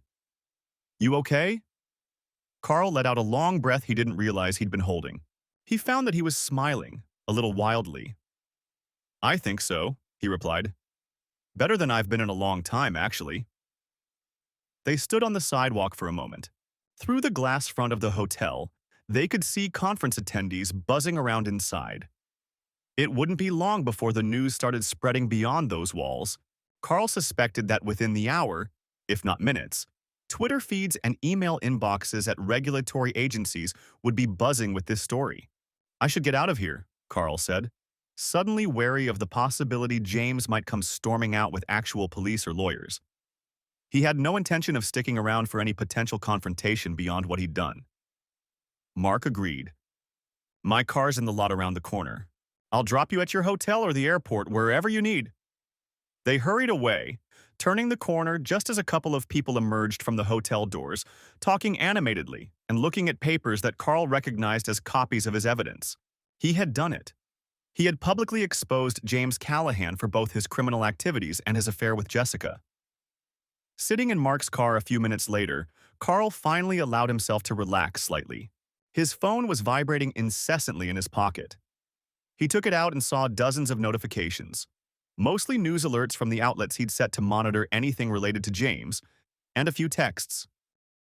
One was from an unknown number that he guessed might be a journalist seeking comment. But one text in particular caught his eye. It was from Jessica. It read simply, "We need to talk. I just saw what you did." Carl stared at the message, a storm of feelings swirling inside him. So she knew. Perhaps the news had already hit the web, or someone from the conference who knew her, maybe even James himself, had contacted her. In any case, the confrontation he'd been avoiding at home would no longer be avoidable. But that was fine by him. The time for hiding from the truth was over. He turned off his phone for the moment, unable to deal with Jessica just yet. He looked out the window as Mark navigated through traffic, feeling the city blur past. Inside, Carl felt a complex mix of vindication and sorrow. Vindication because he had struck back powerfully at those who wronged him, and sorrow because despite that victory, a marriage had been broken, a family shaken. Still, he reminded himself, none of that was his doing. Jessica and James had made their choices, and now they would face the consequences. Carl had simply decided not to be the quiet victim of their betrayal. As Mark's car headed toward the airport road, Carl leaned his head back against the seat and closed his eyes. In the darkness behind his eyelids, he saw a flash of the moment he held up those photos, the collective gasp of the crowd, James's face contorting in shock. It was a memory he suspected he'd carry with him for a long time. The die was cast. What came next back in Montana might not be easy, but for the first time since that fateful phone call from Mark weeks ago, Carl felt truly in control of his life again. Whatever awaited him, confrontations with Jessica, legal battles, the challenge of raising kids through a divorce, he would face it with his head held high. He had reclaimed his dignity, and then some. The meek, trusting husband had shown the world he was not one to be betrayed without consequence. In that knowledge, as the plane lifted off later that day taking him home, Carl felt a weight lift from his shoulders. There was pain ahead, yes, but also the promise of freedom from lies. And perhaps, one day, the promise of a new beginning. Chapter 7, Fallout. In the days following the conference, the shockwaves from Carl's public revelation rippled through multiple lives. Back in Montana, Carl stepped off the plane in Billings and felt the weight of what awaited him. Jessica's terse text, "We need to talk. I just saw what you did," had confirmed that his explosive act had reached her ears quickly. He suspected James, in a panic, had contacted her. Or perhaps she'd seen an early online article from a Seattle news outlet. Either way, the reckoning at home could no longer be postponed. He drove the familiar highway back to Clearfield, his mind cycling through what he'd say to Jessica. Anger still simmered in him, but after everything he had done, a strange calm had settled over him too, like the eye of a storm. It was evening by the time he pulled into his driveway. The house was dark, except for the porch light. Usually, at this hour, Jessica would have lights on, maybe be helping Lucy with homework or watching a show with Sam. But the kids weren't home. Carl had asked his sister to keep them for one more night. He knew whatever was about to happen wasn't something they should witness. He opened the front door and stepped in. Jessica was there, sitting on the living room sofa in semi-darkness, hands clasped tightly in her lap. She looked up at him, her face pale and drawn even in the dim light. She had been crying. That much was obvious from her red-rimmed eyes and crumpled tissues on the coffee table. For a moment, neither of them spoke. Carl closed the door behind him and set his bag down slowly. This was the first time they'd truly been alone together since the truth came out. Jessica broke the silence first, her voice hoarse. "How could you?" she whispered. There was anguish in her tone, and also a glimmer of accusation. Carl felt a surge of irritation at those words. He flicked on a lamp, casting warm light around and illuminating them both. He wanted to see her face clearly for this. "How could I?" he echoed, disbelief sharpening his voice. "That's really what you want to ask me, Jessica."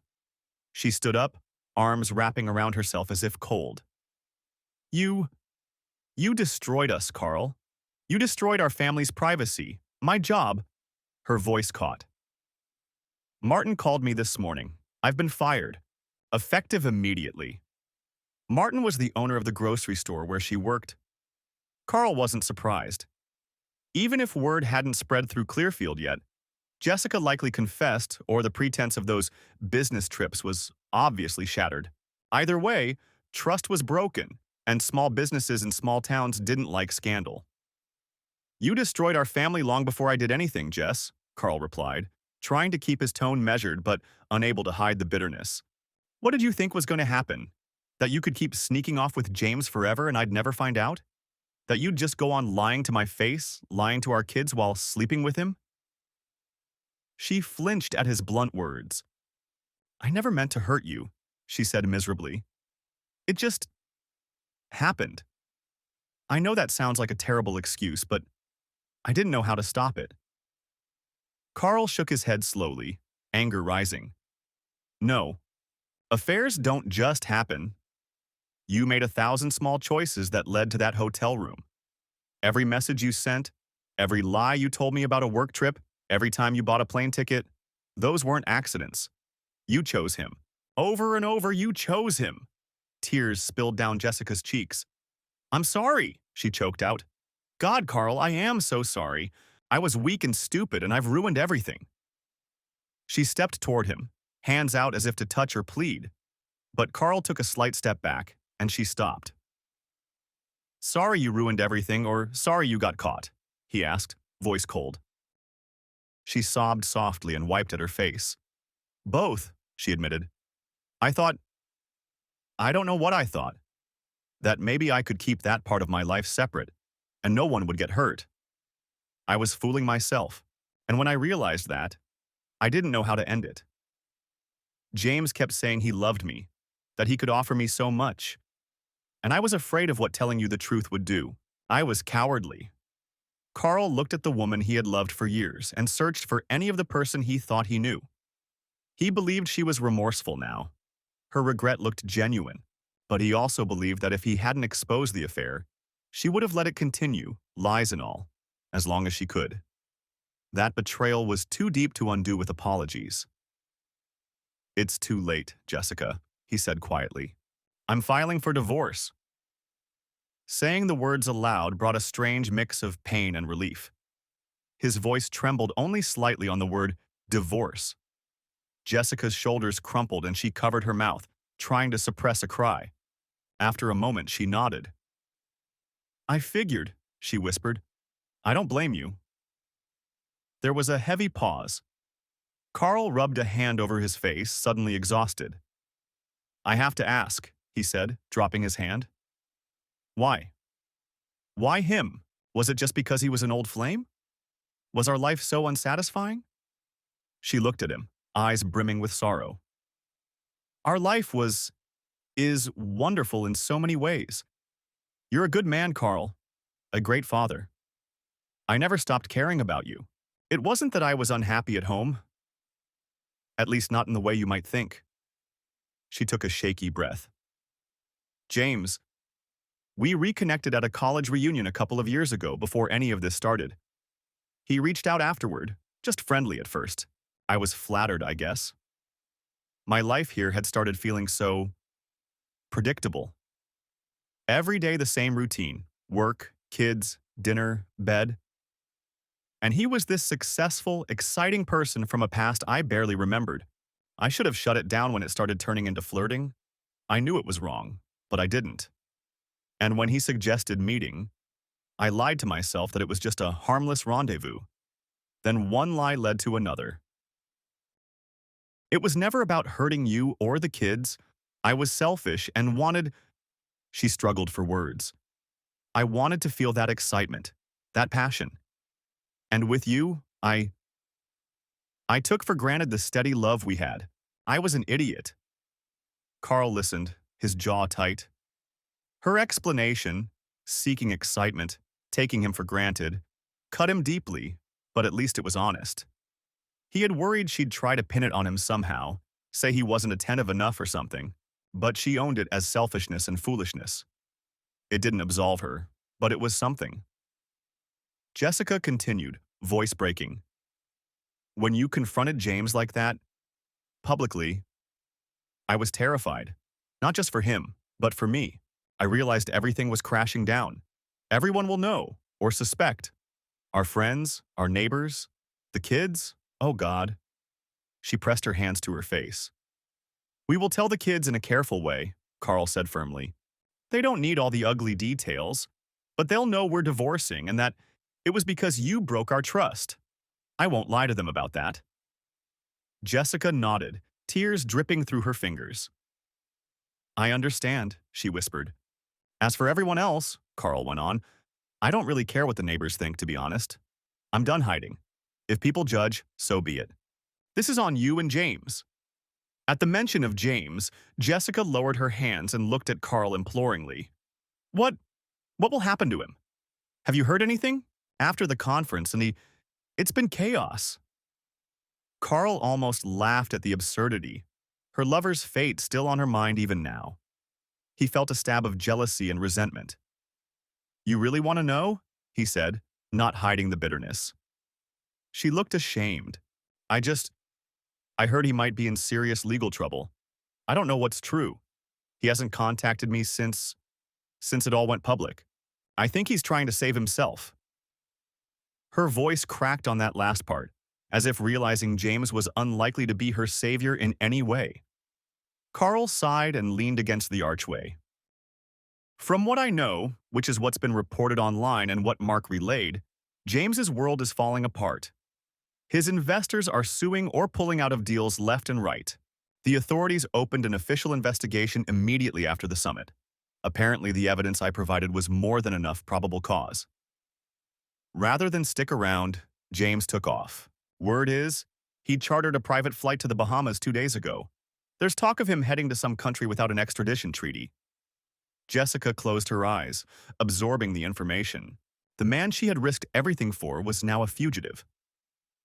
Carl almost felt a pang of pity seeing her devastated expression, but he reminded himself this was the bed she made. "He's gone," she murmured. "I was such a fool." Carl didn't disagree. Instead, he said, "If he's smart, he'll stay gone. If he comes back, he'll face federal charges and likely jail. And frankly, he deserves it." Jessica looked at him, a flash of guilt crossing her face. "And I deserve this," she said softly, gesturing around at their home, at herself. "Losing everything. I brought shame on us, on our kids. I betrayed you." Fresh tears flowed. "It's like I was in some spell, and you had to break it in the most brutal way for me to wake up. I'm sorry, Carl. Not for what happened to me, I earned that, but for what I did to you. You didn't deserve any of it." Carl felt something in his chest unclench just a little at those words. Perhaps it was some validation he needed, to hear her acknowledge the depth of the hurt she'd caused. "No, I didn't," he agreed quietly. "I gave you nothing but trust and love for years. We had a family, and you threw it away for a fling with some rich guy promising you the moon." Jessica sobbed harder at that, shaking her head. I know. I was so wrong." The anger in Carl waned as he watched her break down. What remained was a profound sadness. This woman he had planned to grow old with, who he thought was his partner and best friend, was now effectively a stranger whose choices had wrecked their bond. She was suffering, yes, but it was suffering she'd brought on herself. He could empathize with her regret, but he couldn't undo what she'd done, and he couldn't see a future with her anymore. "I'm going to stay at my parents' house tonight," Carl said, after a lengthy silence punctuated only by Jessica's weeping. "Tomorrow I'll come back with the kids. We'll tell them together, as calmly as possible, that we're divorcing. We'll figure out the next steps. Living arrangements, all that, soon. But I think it's best if you find somewhere else to stay for a while." He wasn't cruel about it, but the implication was clear. He didn't want her in the house. This was his home with the kids, and her presence would be a constant reminder of what happened. Jessica nodded, face crumpling. "I can go to my sister's," she whispered. Her sister lived 2 hours away, but perhaps distance would be best for now. "All right," Carl said. He moved to leave, then paused at the door and looked back. Jessica stood in the middle of the living room, arms wrapped around herself, tears silently streaming. For a split second, he felt a tug of the old urge to comfort her, to wrap her in a hug and tell her it'd be okay. But those days were gone. They were two people on opposite sides of an unbridgeable chasm now. Without another word, he left the house. In the following weeks, the fallout settled into place. James Callahan's downfall was splashed across financial news. A manhunt by federal authorities, assets frozen, multiple charges filed in absentia for fraud and tax evasion. Colleagues who once lauded him publicly distanced themselves faster than lightning. One of James's lawyers negotiated some deal to turn over certain company records, which virtually confirmed Carl's evidence, all in exchange for leniency if James ever returned. But James remained overseas, reportedly hopping between countries. Some speculated he'd live out his days as a disgraced expat avoiding justice. Jessica's plight, while not publicized in national news, became the scandal of Clearfield. Word got around how Carl Higgins had exposed a big-time businessman in Seattle for both crimes and for having an affair with Jessica. Small towns have few secrets, and though the details were hazy to most, the conclusion was clear. Jessica had cheated on Carl and it became a very public mess. She couldn't go to the grocery store without noticing two clerks whispering behind her back. Old friends avoided her out of either disapproval or awkwardness. At church one Sunday, which she dared to attend hoping for solace, she felt the weight of a dozen pitying or judgmental glances and left before the sermon even began. She'd lost her job and, given the notoriety, finding a new one in town proved impossible. A quiet understanding spread that Jessica Higgins might be better off moving elsewhere to start fresh. She herself likely came to that conclusion. She stayed at her sister's for a while and put the house up for sale. Carl couldn't afford to buy out her share immediately, but they agreed to sell and split the proceeds later. For Sam and Lucy, the story they were told was simple. Mommy made a big mistake that hurt Daddy and the family, and Mommy and Daddy can't be married anymore because of it. There were tears and anger. Sam, old enough to grasp more, was furious at his mother and refused to talk to her for weeks, preferring to stay with Carl. Lucy was mostly confused and sad, wanting everyone to be together. Carl assured them both that they were still loved by both parents. Jessica, to her credit, did not try to justify herself to the kids. She took their hurt quietly, writing them letters of apology they might fully read when older. The divorce process itself was relatively straightforward, expedited by Jessica's willingness to concede on most terms. Guilt and shame sapped any fight she might have put up. Carl got primary custody of Sam and Lucy, with Jessica having visitation rights that, for the time being, she exercised only sporadically given the children's own mixed feelings. She agreed to let them stay in Clearfield with Carl, while she made plans to relocate to a neighboring state to find work and stay with relatives. One afternoon, about 2 months after the conference incident, Jessica and Carl met at a lawyer's office to sign the final divorce papers. It was quick, civil, and painfully sad. Outside in the parking lot afterward, Jessica approached Carl. She looked healthier than when he last saw her. She had gained a bit of weight back, her eyes less puffy from constant crying, but there was a permanent sorrow etched in her features. "Thank you for being fair," she said softly. "With the kids, with everything. You could have tried to punish me more." Carl sighed. "I didn't do any of this to punish you, Jessica. I did it because it was the only way forward I saw. What's done is done. I just want the kids to be okay, and to move on." She nodded, blinking back tears. "I hope one day you'll find it in you to forgive me, even if it's just for peace of mind." Carl didn't reply immediately. Forgiveness was a complicated thing. Perhaps in time he would find some measure of it, if only to let go of any remaining bitterness. "Take care of yourself, Jess," was all he said in the end. She nodded, accepting that. "You too, Carl." With that, she walked to her car and drove out of his daily life for good. In Clearfield, many quietly regarded Carl as something of a local hero, albeit in a dramatic, gossipy saga. A few people told him privately that they admired how he stood up to that big city crook. Some even joked about making him run for town council, saying his integrity and boldness were needed. Carl just laughed those off. He didn't feel like a hero. He felt like a man who'd been through the ringer and did what he had to do. He kept his head down and focused on what mattered, his children and his business. Higgins Bike and Repair saw a curious uptick in customers, some perhaps out of solidarity, others out of curiosity to see the man from the rumors. Carl remained his humble self at work, fixing bikes, giving honest deals. Only now there was a new steel in him, a confidence born from having survived something devastating and coming out the other side. One evening, after locking up the shop, Carl found a moment to reflect. He sat out front on a bench under the wide Montana sky. The sunset painted the horizon in hues of orange and pink. In his mind, he ran through the whirlwind of the past months. The phone call from Mark, the gutting discovery in Seattle, The careful plotting, the climactic confrontation, and the painful aftermath. It felt like the end of a long, harrowing chapter of his life. And indeed it was the end. Of his marriage, of his old assumptions. But it was not the end of his story. Carl knew he and the kids would have a lot of healing to do. Trust would be a hard thing for all of them going forward. But he also knew the worst was behind them. The truth, however brutal, was out. There were no more secrets. In a way, that was a relief. He stood up from the bench as the stars began to prick through the twilight.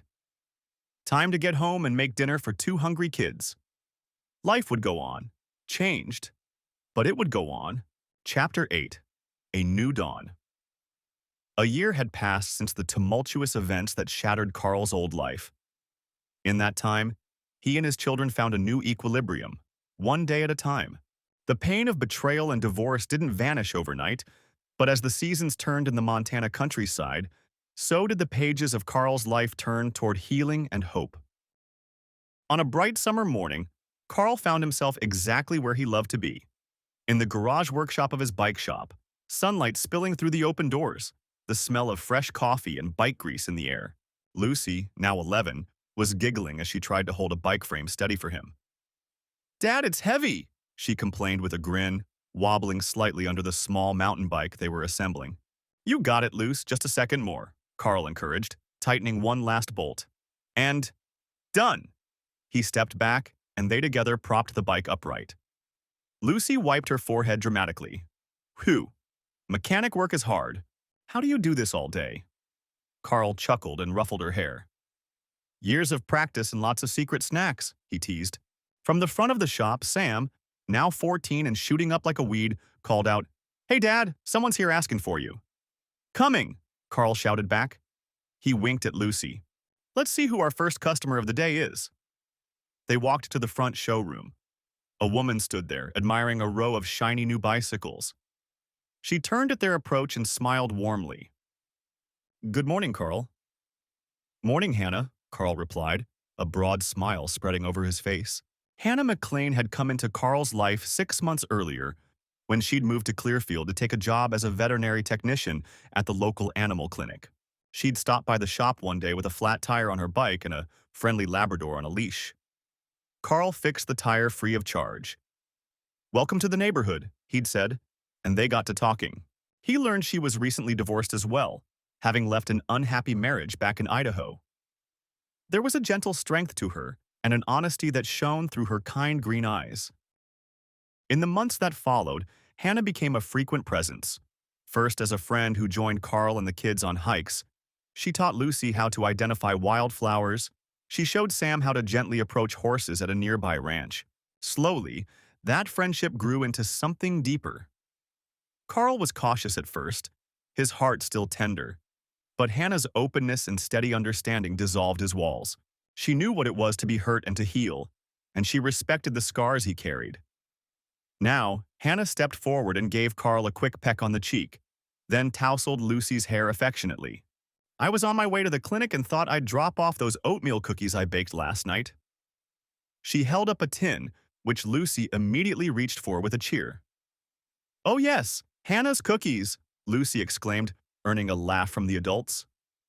Carl took Hannah's hand in his, an easy gesture that still felt wonderfully new to him. "You spoil us," he said softly. Hannah looked at him with a sparkle in her eyes. "You all deserve a little spoiling." Her gaze lingered, conveying warmth and trust. Trust. That word meant everything to Carl now. In the beginning of their relationship, he had moments of panic, flickers of doubt spurred by old wounds. But Hannah had a way of dispelling them. She was patient if he seemed distant, never secretive or defensive. Once, early on, she'd told him, "I know you've been hurt badly. I'm not Jessica, and I'm not going to disappear on you or lie to you, but I'll give you all the time you need to believe that." And over time, he did believe it. Her actions consistently matched her words. She was where she said she'd be, she spoke the truth gently but frankly, and she made him feel safe opening his heart again. "Are you coming to the barbecue this weekend, Hannah?" Sam asked, coming over with a grin. He was quite fond of her oatmeal cookies, but even fonder of how happy his dad seemed when Hannah was around. Wouldn't miss it, Hannah replied. She glanced at Carl. Your mom and dad are so sweet to invite me. I'm looking forward to some Higgins family grilling magic I've heard so much about. Carl laughed. His parents had taken a liking to Hannah at once. It wasn't hard to see why. They saw how she brought the light back into their son's eyes. They just want an excuse for Dad to show off his secret BBQ sauce, Sam joked, rolling his eyes playfully. Hey now, Carl chuckled. That sauce is a Higgins family treasure, thank you very much. Lucy had already cracked open the cookie tin and was munching happily. Hannah, these are so good.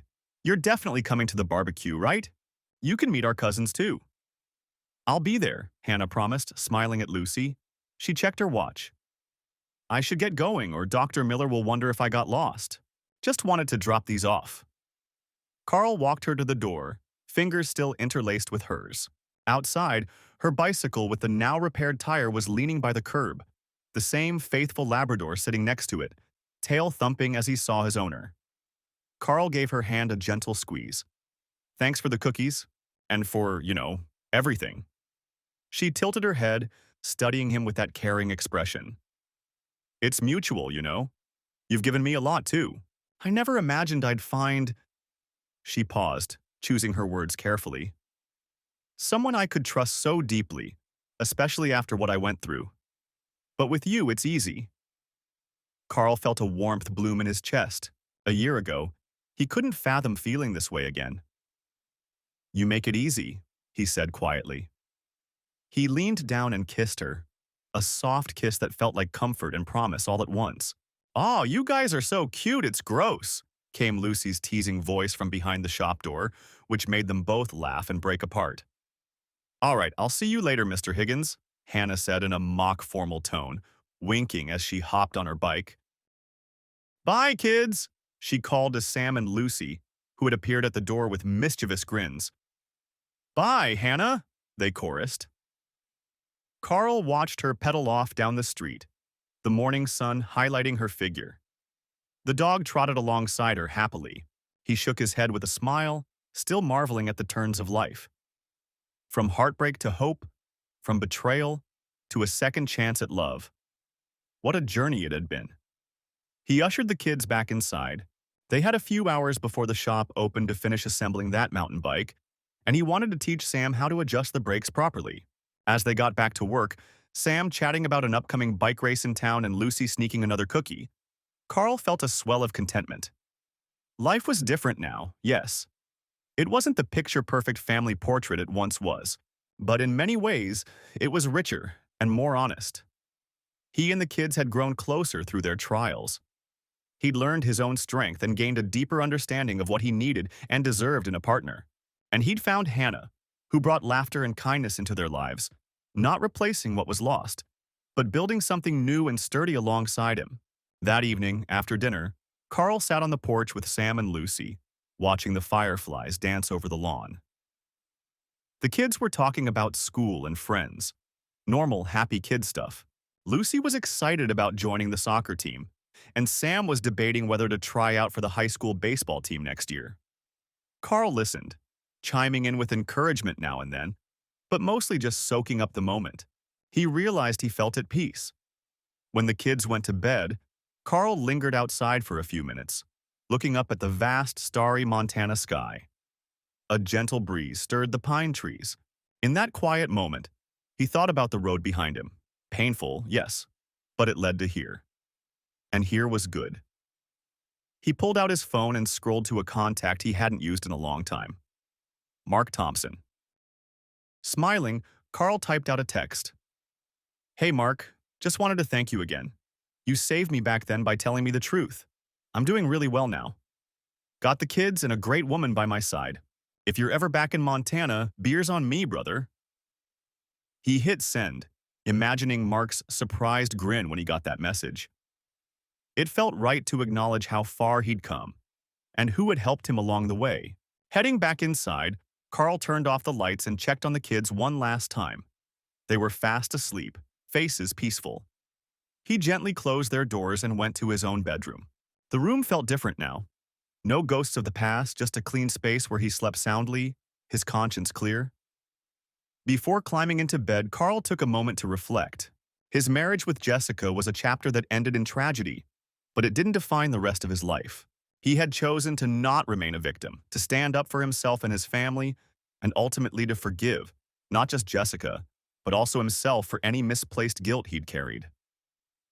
With a content exhale, Carl turned out the bedside lamp. Tomorrow was a new day, and he was ready to meet it with a hopeful heart. In the darkness, he whispered a quiet promise, perhaps to himself or to the universe. Onward. And onward he went, into a future built on truth, trust, and the hard-won knowledge that even after the worst storm, life continues and dawn will break, bringing with it the chance for happiness anew.